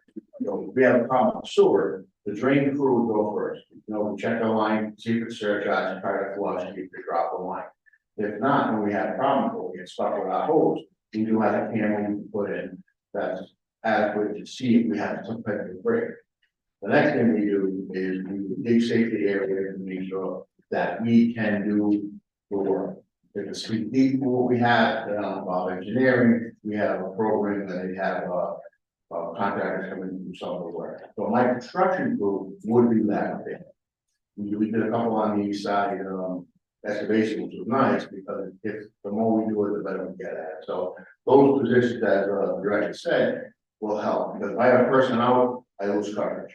And I have to pull and move people around daily. With those positions, that's gonna make it so easy to staff everything every day. It'd be great to send out, 3 drain cleaning crews fully staffed with an extra body to clean the smaller drains that you don't need machinery for. The super construction workers, well, it's another body. People take vacation, people get sick, people get injured. It's utterly good. It's nice to have those bodies there, and I'm so thankful for the opportunity I have. If we can get them free. And can I just ask a follow-up question? Do you have a schedule for your drain cleaning? So the drain cleaning is what I'll do. I'll drive through neighborhoods now, tag streets that we haven't been in a while, and I try to stick with the 3 wards per day if I can. But when equipment breaks down and it's being repaired, I can't, or I might have to shift to a more needed. I take the 311s that come in, or any request or phone call, and I will send the crew there just clean that drain. I'll keep them in that area or on that street and try to finish that whole street. So I try to hit every ward with some type of sewer work every week, based on the 3 per day. Okay. Well, I'm very appreciative of your work, and I know that this, the sewer system is ancient, it's going to break more often, we need to be properly staffed. We also, I know that we have great work being done by the engineering department to study the condition and have a plan for our sewer system, but we are aging and breaking, that's all there is to it, so I really appreciate, I think this is very, very important for us. My other favorite department is me, Ursos, and I have to just ask whether, Nate is supported in all the work that he is doing. So, because there is a lot that's going on with, traffic engineering, and I just, I would like more of an understanding of how this department is organized and who's handling what. Sure, I mean, I can turn it over to Nate for specifics. I think traffic engineering is another area where, future improvements could be made. There's in a couple of divisions at DPW, there's kind of a gap between management and there's no middle management. It's just the person at the top and then the blue collar people who are doing the day to day. And so I think there's lots of areas where we could improve. And certainly, I appreciate the recognition that traffic engineering is responsible for an awful lot in the city, and Nate handles an awful lot of work. He has excellent staff. And so I think that, it's just balancing the priorities. Right now, I don't know if you want to talk about what's your day to day and the people that work for you and what they do.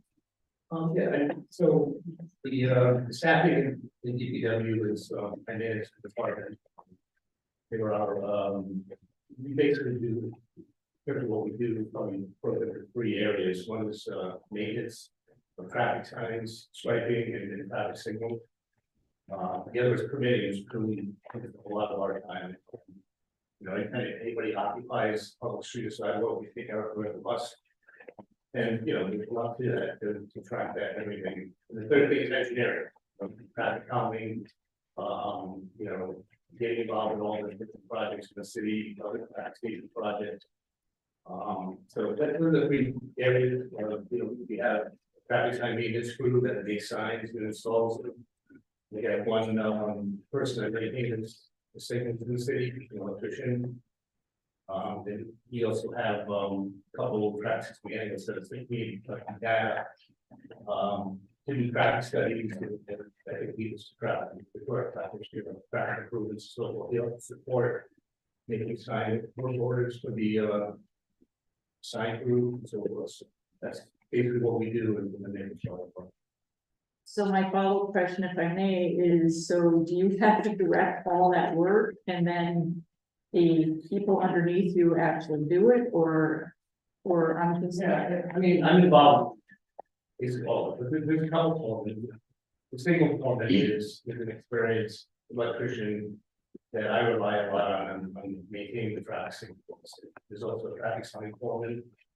I interact with him work every day, but he does a lot of the direction of people actually install that. I think you've identified the issue.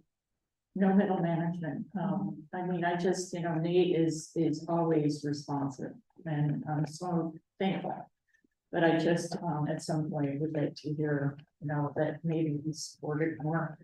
And the other thing is, before I finish my comments, and I am gonna ask the auditor if she has any questions, as well as listen to others, but I personally think that the community liaison is very much needed. We have one in planning department. There is a community liaison. That person attends all the meetings. I think it's Tim Shea, if that's one of his spontees there. You're going to vote it. Yeah, well, whoever's beneath him that, I mean, and you're right, he's been promoted, I'm sorry. But, they have someone specifically that is available. I think it's so important that that DPW have a presence as many meetings as possible, especially someone who's going to speak other languages. I think that's crucial also. So I'm very supportive of the liaison. Thank you. Anyway, other questions by the committee members? First is just a comment. I guess first I would like to say I do appreciate the responsiveness out of everyone, DPW, from Al to Nate, Greg, Melanie, David. Luckily, I haven't had to contact you too much, but when I do, you respond.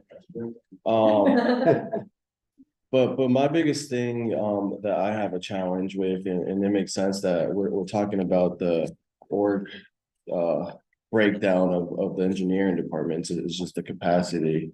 I mean, sidewalks is a huge priority for people on the council, and, just the timeline on it is challenging, but I mean, we don't want to put blame because we understand that the capacity, so I think both engineering departments, should be a little beefier if possible, and I mean, I'm willing to look elsewhere in the budget to make that happen, because it is such a high priority, in my opinion, because kind of what I run into, and not to mention any names or anything, is when I put out a proposal, I usually get or a request, it's usually like a yes or no. What would I think be a lot healthier for everyone is if I got, a no, but some different alternatives presented. So I think it is with capacity. And this kind of leads into my next question / comment is in terms of the impact of the bridge closure and the strain that's taken on DPW. So I don't know if you have any comments, Director, on that specific aspect. So just to your first point, I agree that certainly the entire department could benefit from beefing up, as you say. I think that, you know, I'm certainly familiar with budgetary processes and was the head of a department on the state level. And, you know, you just have to recognize that every department needs something and hard choices have to be made in a budget. When a budget is being developed, I think for, you know, I wasn't here, but I think that it's a fair assessment that in years prior, DPW as a department has kind of been overlooked, neglected, frankly. And so I'm really appreciative that this administration is recognizing that and asking you to give us more positions. You know, would I love to sit and ask for, like I said, 5 more engineers, let's give Nate 5 more people and Dave, you know, yeah, that'd be great, but I recognize the reality is that, you know, parks and rec and planning and everybody else also has needs. So, you know, we prioritize what we think are the most pressing needs in this budget year based on the work that we've done last year, but it doesn't mean it's the end. But I appreciate the recognition. We'll just say that. Secondly, in terms of the bridge, in the very beginning, there was a lot of sudden burden on us, as there were other entities in the DOT, signage, lights, lanes, you know, dealing with the traffic, dealing with the detours, dealing with, as you know, the pressure that was put on our residential streets by people looking for a better way around, especially with the big trucks. You know, we're going to be part of the process that looks for reimbursement for some of that work. But I think right now where we stand, and I'll turn it over to Nate and or Craig to talk specifics. But you know, I think that we do have a piece of that whole process, even though it's you know, people think of it more being the East Bay's headache. It's Providence's headache too. And so we're dealing as much as we can. For example, you know, I asked Sal, are you seeing an increase in potholes in certain streets since the bridge, you know, compared to last year at this time, since the bridge closed? Absolutely.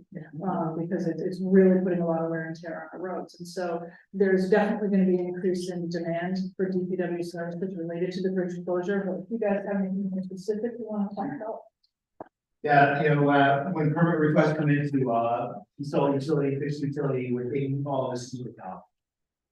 Asking to defer some work, asking to do it during certain timeframes, does that extra level of review. We also have an active project on hurricane barrier. We've had steel plates at every vehicle gate crossing for 10 years. Where a lot of that underground infrastructure is hidden. We're trying to figure out ways to get the South Water Street crossing done. You know, we can't do construction where we see traffic backed up, you know, a quarter of a mile, half a mile during the AM.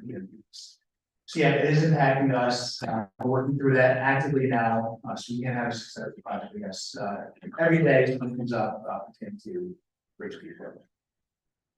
Yes, reiterating, Chris, you know, we, in our committee, it's actually we gotta look at. I think once they switched over to the 3 lanes each direction, a lot of the, you know, there are more traffic problems in South Orange Street area. You know, basically because of the change with the on-ramp from South River onto the highway, so that's an issue that we have. You know, a lot of the traffic problems from the beginning, right, that's been helpful. Even on our signals and timing and so forth and doing it. Some of the, you know, some of the work was, you know, put on us too, but they've been helpful. And, but, you know, that's really kind of, you know, the eastbound has become more of a traffic issue, which that's South Water Street there. Something for us to work with right out, I'm not so sure it's a real solution, it's really on the highway for the issues. Are you finished or? No. Oh, I'm just a minute, Counselor Graves. I had my other question, Director, and I don't know if it's just because the way the org chart is, but under the administration org chart, it has your deputy director and the admin assistant like at the same level of authority. Is that not real? It's just the way it is. Okay. Certainly, the deputy director is the deputy of the entire department, the administrative assistant supervisor. All right, thank you. I'm good. Are you sure? Yeah. No, I'm good. All right, Council Graves. I just want to backtrack a little bit. When you asked about the repaving, you said that they're on the list. I cringe when I hear the list now. When I found out, having done the sidewalk, we found out there were several lists. And there was no communication between the people in the list. So is that one list now? Is everything being brought in together? So that if DPW is getting it, and 311's getting it, and we're getting it, are we making sure that everybody's in communication with each other right now? Because like I said, when we did that, my Ward 12 went back to 2002. Of people that were on a list, but some was on a list on this list, your list, and some was on this list, and some was on the other list, and a lot of times the names were totally different. So, and then sometimes they replicated, but they had different dates because they called at different times to be put on the list. So, my question is, after saying all that, how are we doing with making sure that we don't go through that again? Are you talking in terms of striking and paving? I'm talking list period. Yeah, sure. So, there is a list that I'm aware of. It's been maintained by City Council, Public Works, Mayor Center for City Services. It's about 1997. There's 1,000 requests on there. All those requests are subjective. Right, it's if you think that you need a sidewalk repair from your house, you're calling to request it. You find a prevalence in residential areas, typically owner occupied. It doesn't necessarily reflect the need or the severity throughout the city. So when when DPW started with developing a plan for sidewalk repairs, we're trying to identify the sidewalks that are used by most users throughout the month. We really try to stretch it out to not make it aesthetic but functional, right? And to eliminate trip hazards anywhere we can. We just kicked off our ARPA, or what was originally called ARPA sidewalks. And we continue the focus that we have over the past several CIPs and expanding that network of those sidewalks that are, we theorize, are reasonable based on a different number of criteria. Proximity to a refugee stop, schools, government buildings, hospitals. These are what we theorize are generators of pedestrian activity. And we can take away trip hazards. It's less on your claims committee. It's less money out from the city. That's it for the city. There is also the discretionary council funds, which some are identified locations to go or to focus on. So that's how we find a mix of the main drags, the main streets where folks are walking and getting into the communities through councils. Okay. So. You're saying they were always supposed to be together, but apparently they weren't, so I think my question, I go to the administration. Are we making sure that they are going to be melded together? Because, when I requested it, I did get a list from you guys. I got a list from, a list from us, and a list from the mayor, so who's like, no, so. Yeah. Yeah, We have retired that list that was developed in 97, all the requests coming through one. So we have that list preserved, that's there forever. Anything new that's coming in and, so everything should be you coming in through. thank you. Thank you. Okay, yes, pro tem. Real quick, I'll just highlight a couple of things. If you could just comment on I know last year there was the enforcement of fines. And if you can, how that has changed? The collection, has that increased or are we giving up on that? Did we give them a immunity for everybody that had fines? Not good. The other is, as we continue to promote that we want a better quality of life, cleaner city and so forth. Any strategy that you're implementing this year or from your department, aside from the downtown area, but just in neighborhoods and off the highway, how is your department collaborating with the state as we're coming off these off ramps and there's overgrown grass and garbage everywhere. So if you could just speak on that. And the last one is Fricker Street, which is between Central and PCTA. Always been a problem where there's a lot of flooding, no matter what, even in the winters, even worse for the students. When is that, can you talk or talk about the drainage there and just the overall condition of that section of the road there that it's horrible to go through? Sure, so if I could start with your first question on fines, one of the things that became really apparent very early on when I got to DPW is, our environmental division. And I spent today with an inspector driving around in his area playing find the mattress, basically, or tagging illegal dumping or tagging, people that leave bulky items out without calling waste management, in the mattresses. And learned that that ticket goes to the owner of the property, not to necessarily the tenant who was actually committing the misconduct. And that goes through municipal court and the penalty or the consequence, if you will, for not paying that fine doesn't exist. And they figured that out. So very often you'll have an absentee landlord who doesn't even live around here, owns a piece of property. Maybe the tenants, throw things on the sidewalk, maybe there's a ticket issue, but beyond that, not much happens. We pick up the items, highway has to go out and clean it up. But there's really no teeth, if you will, to those fines. So one of the things that I was really gratified to see was some legislation, and it had to be done on the state level. So the department, the administration rather,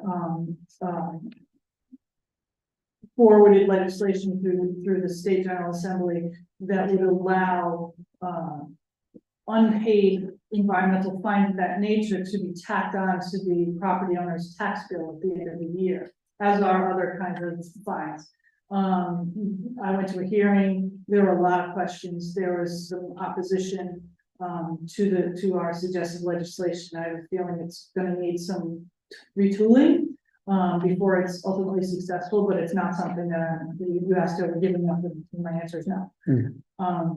Secondly, in terms of initiatives, particularly in neighborhoods, really excited that the anti-littering or the littering cleanup initiative that has been funded is basically a grant from DPW to various agencies that apply to deal with littering in neighborhoods, not just downtown, although downtown is part of it. And that's in response to one of the most frequent complaints that I heard going forward board meetings, that, the litter. It's not, bags of garbage next to a waste management, part.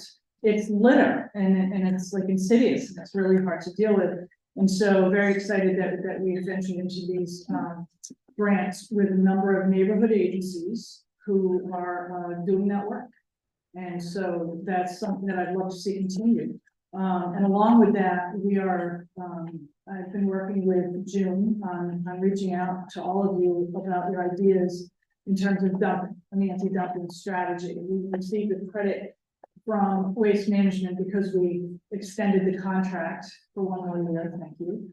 And that money is something that we would like to dedicate to anti-dumping initiatives that are important to council. And so we're seeking your input on what's the best use of that and how to get that done, because that's also a very frequent complaint. It's very difficult to deal with unless you see someone doing it. It's almost impossible to enforce.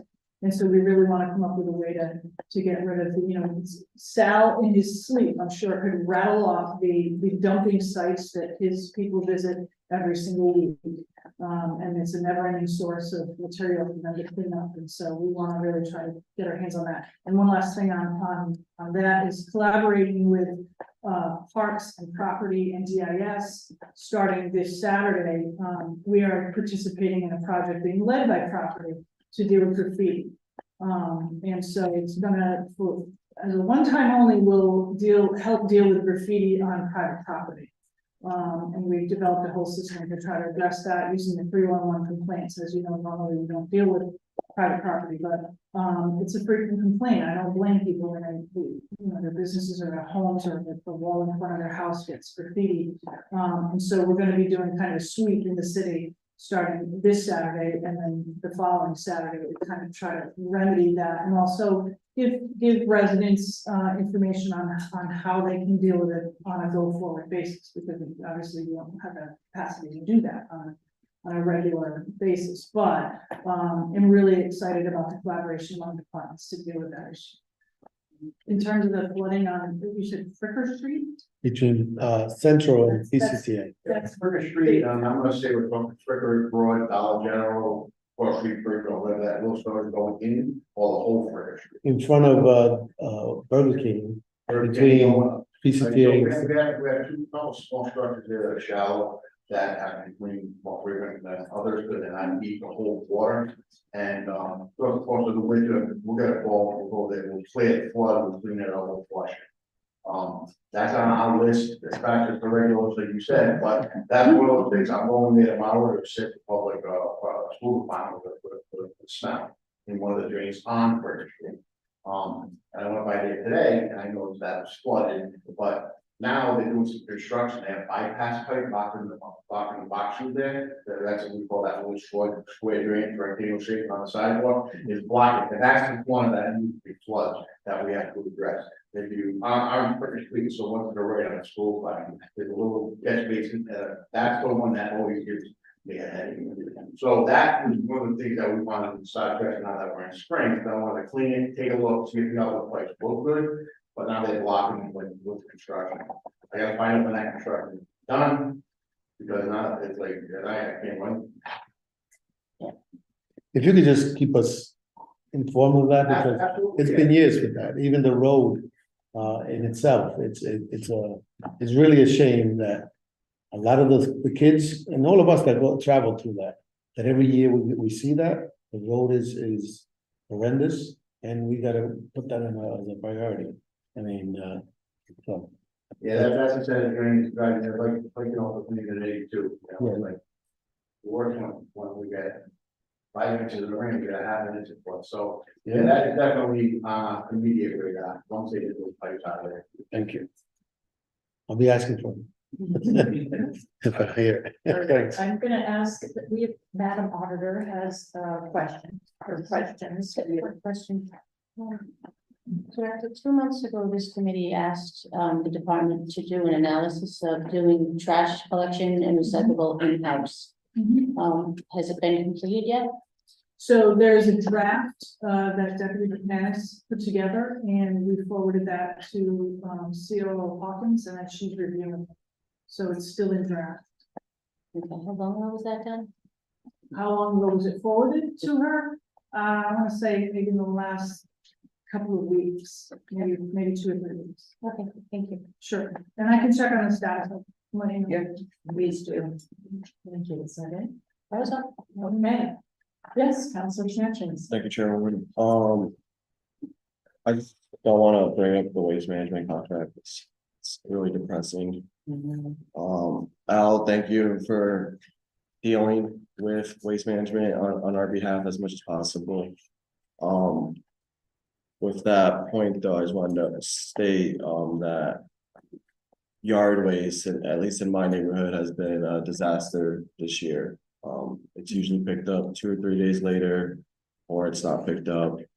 And my biggest issue is I understand it's not gonna get picked up on time, trash, recycling, yard waste, but where I really struggle, as a city councilor is when I'm not informed of a late pickup or a missed pickup, and I'm dealing with constituents calling about it at 9, 10 o'clock at night, and then I'm texting Al at 9, 10 o'clock at night. It's not a fun system, it's not positioned. I want to be in, I don't want my constituents to be in, and more importantly, I don't want Al to be in it either.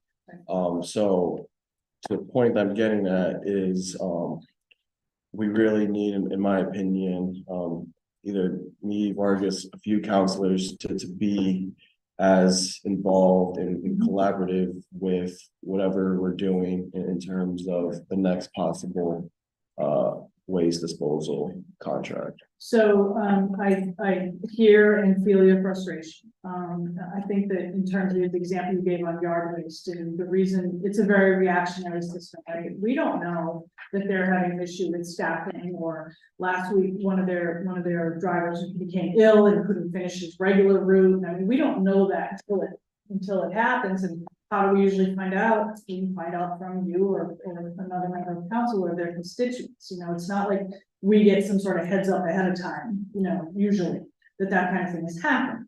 That doesn't make it easier to swallow, but it's kind of like the way it happens.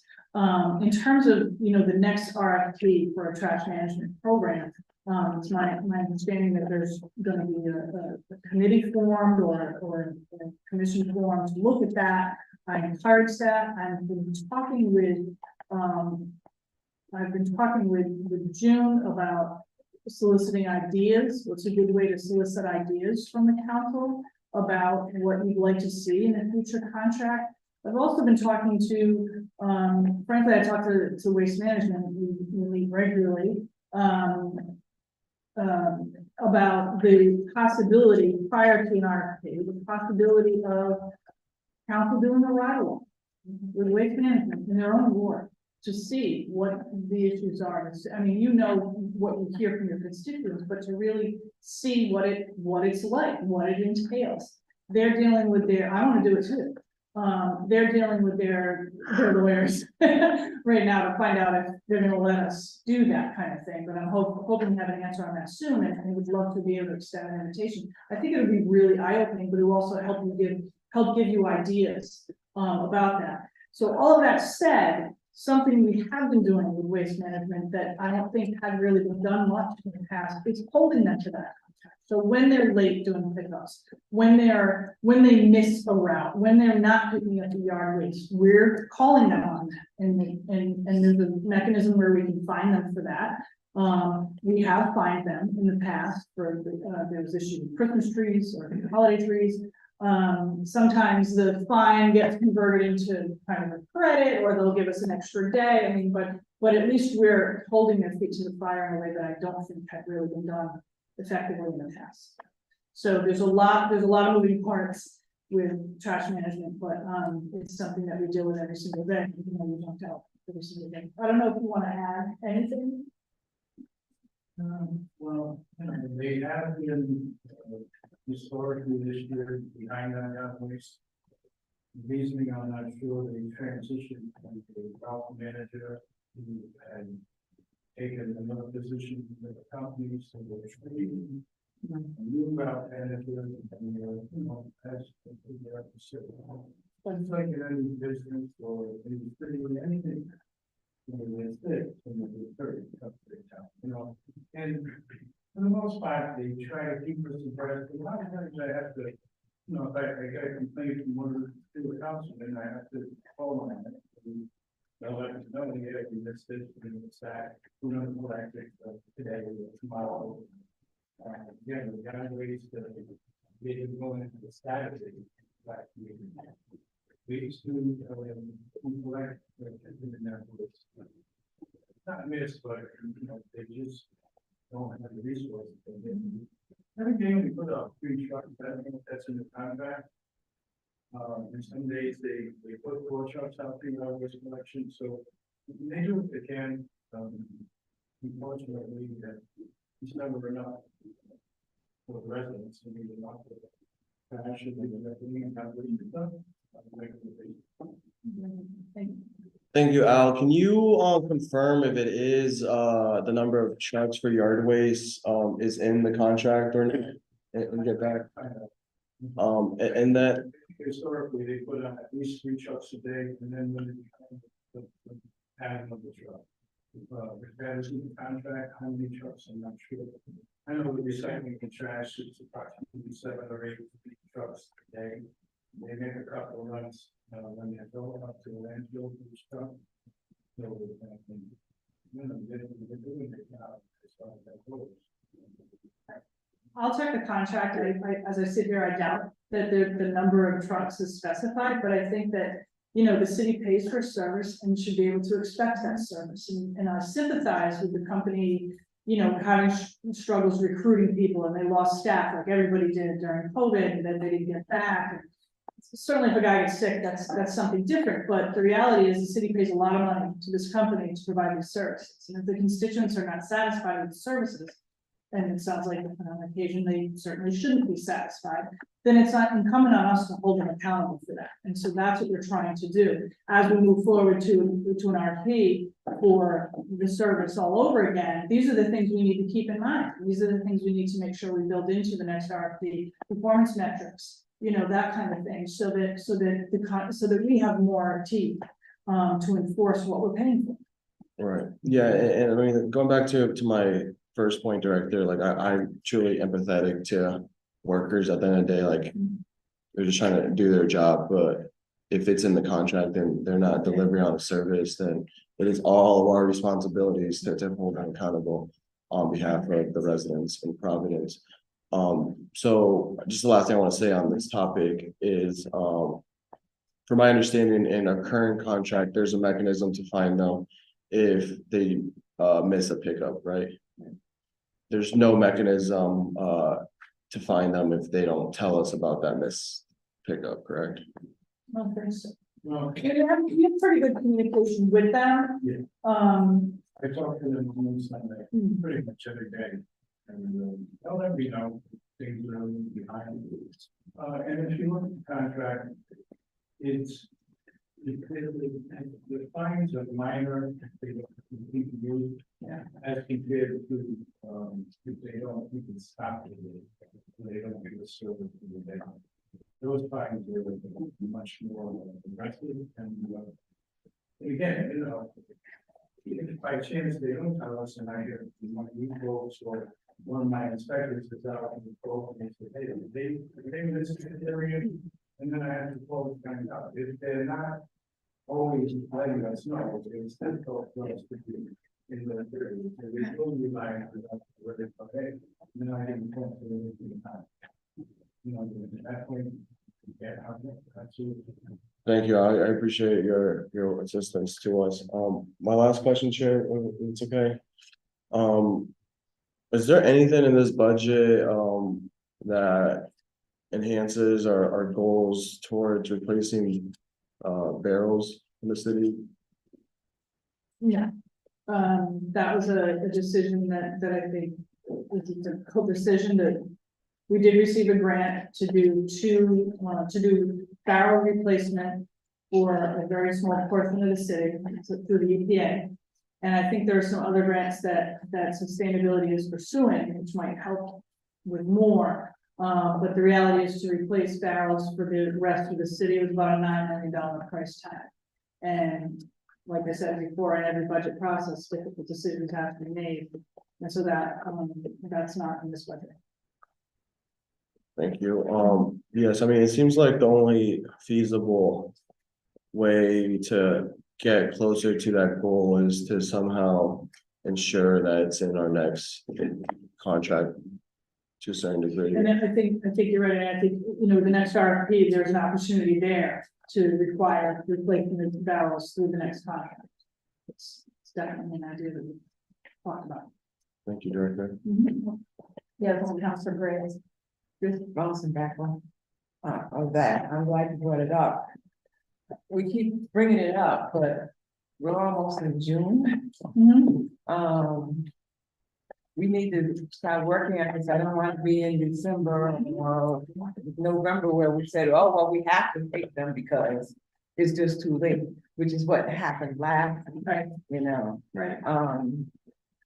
So I don't know how we can expedite this, but it needs to be done because I don't think we need to be doing this again, and it happens in my ward a lot because of the ones we have too many small streets that are one way.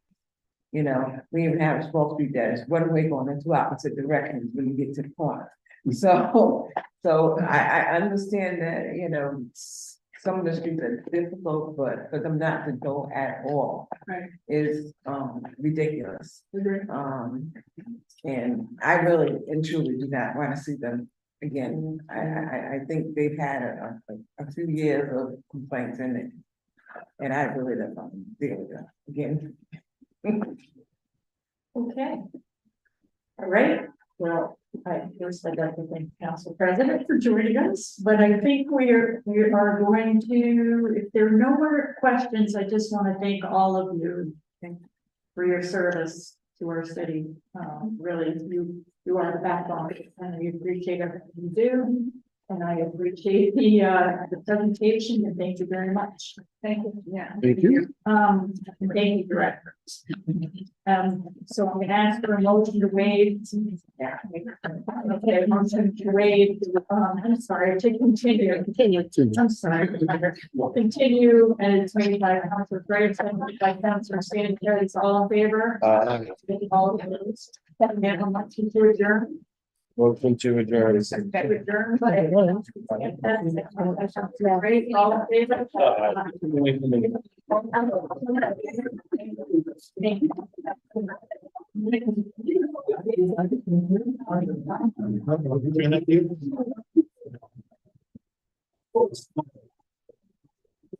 you.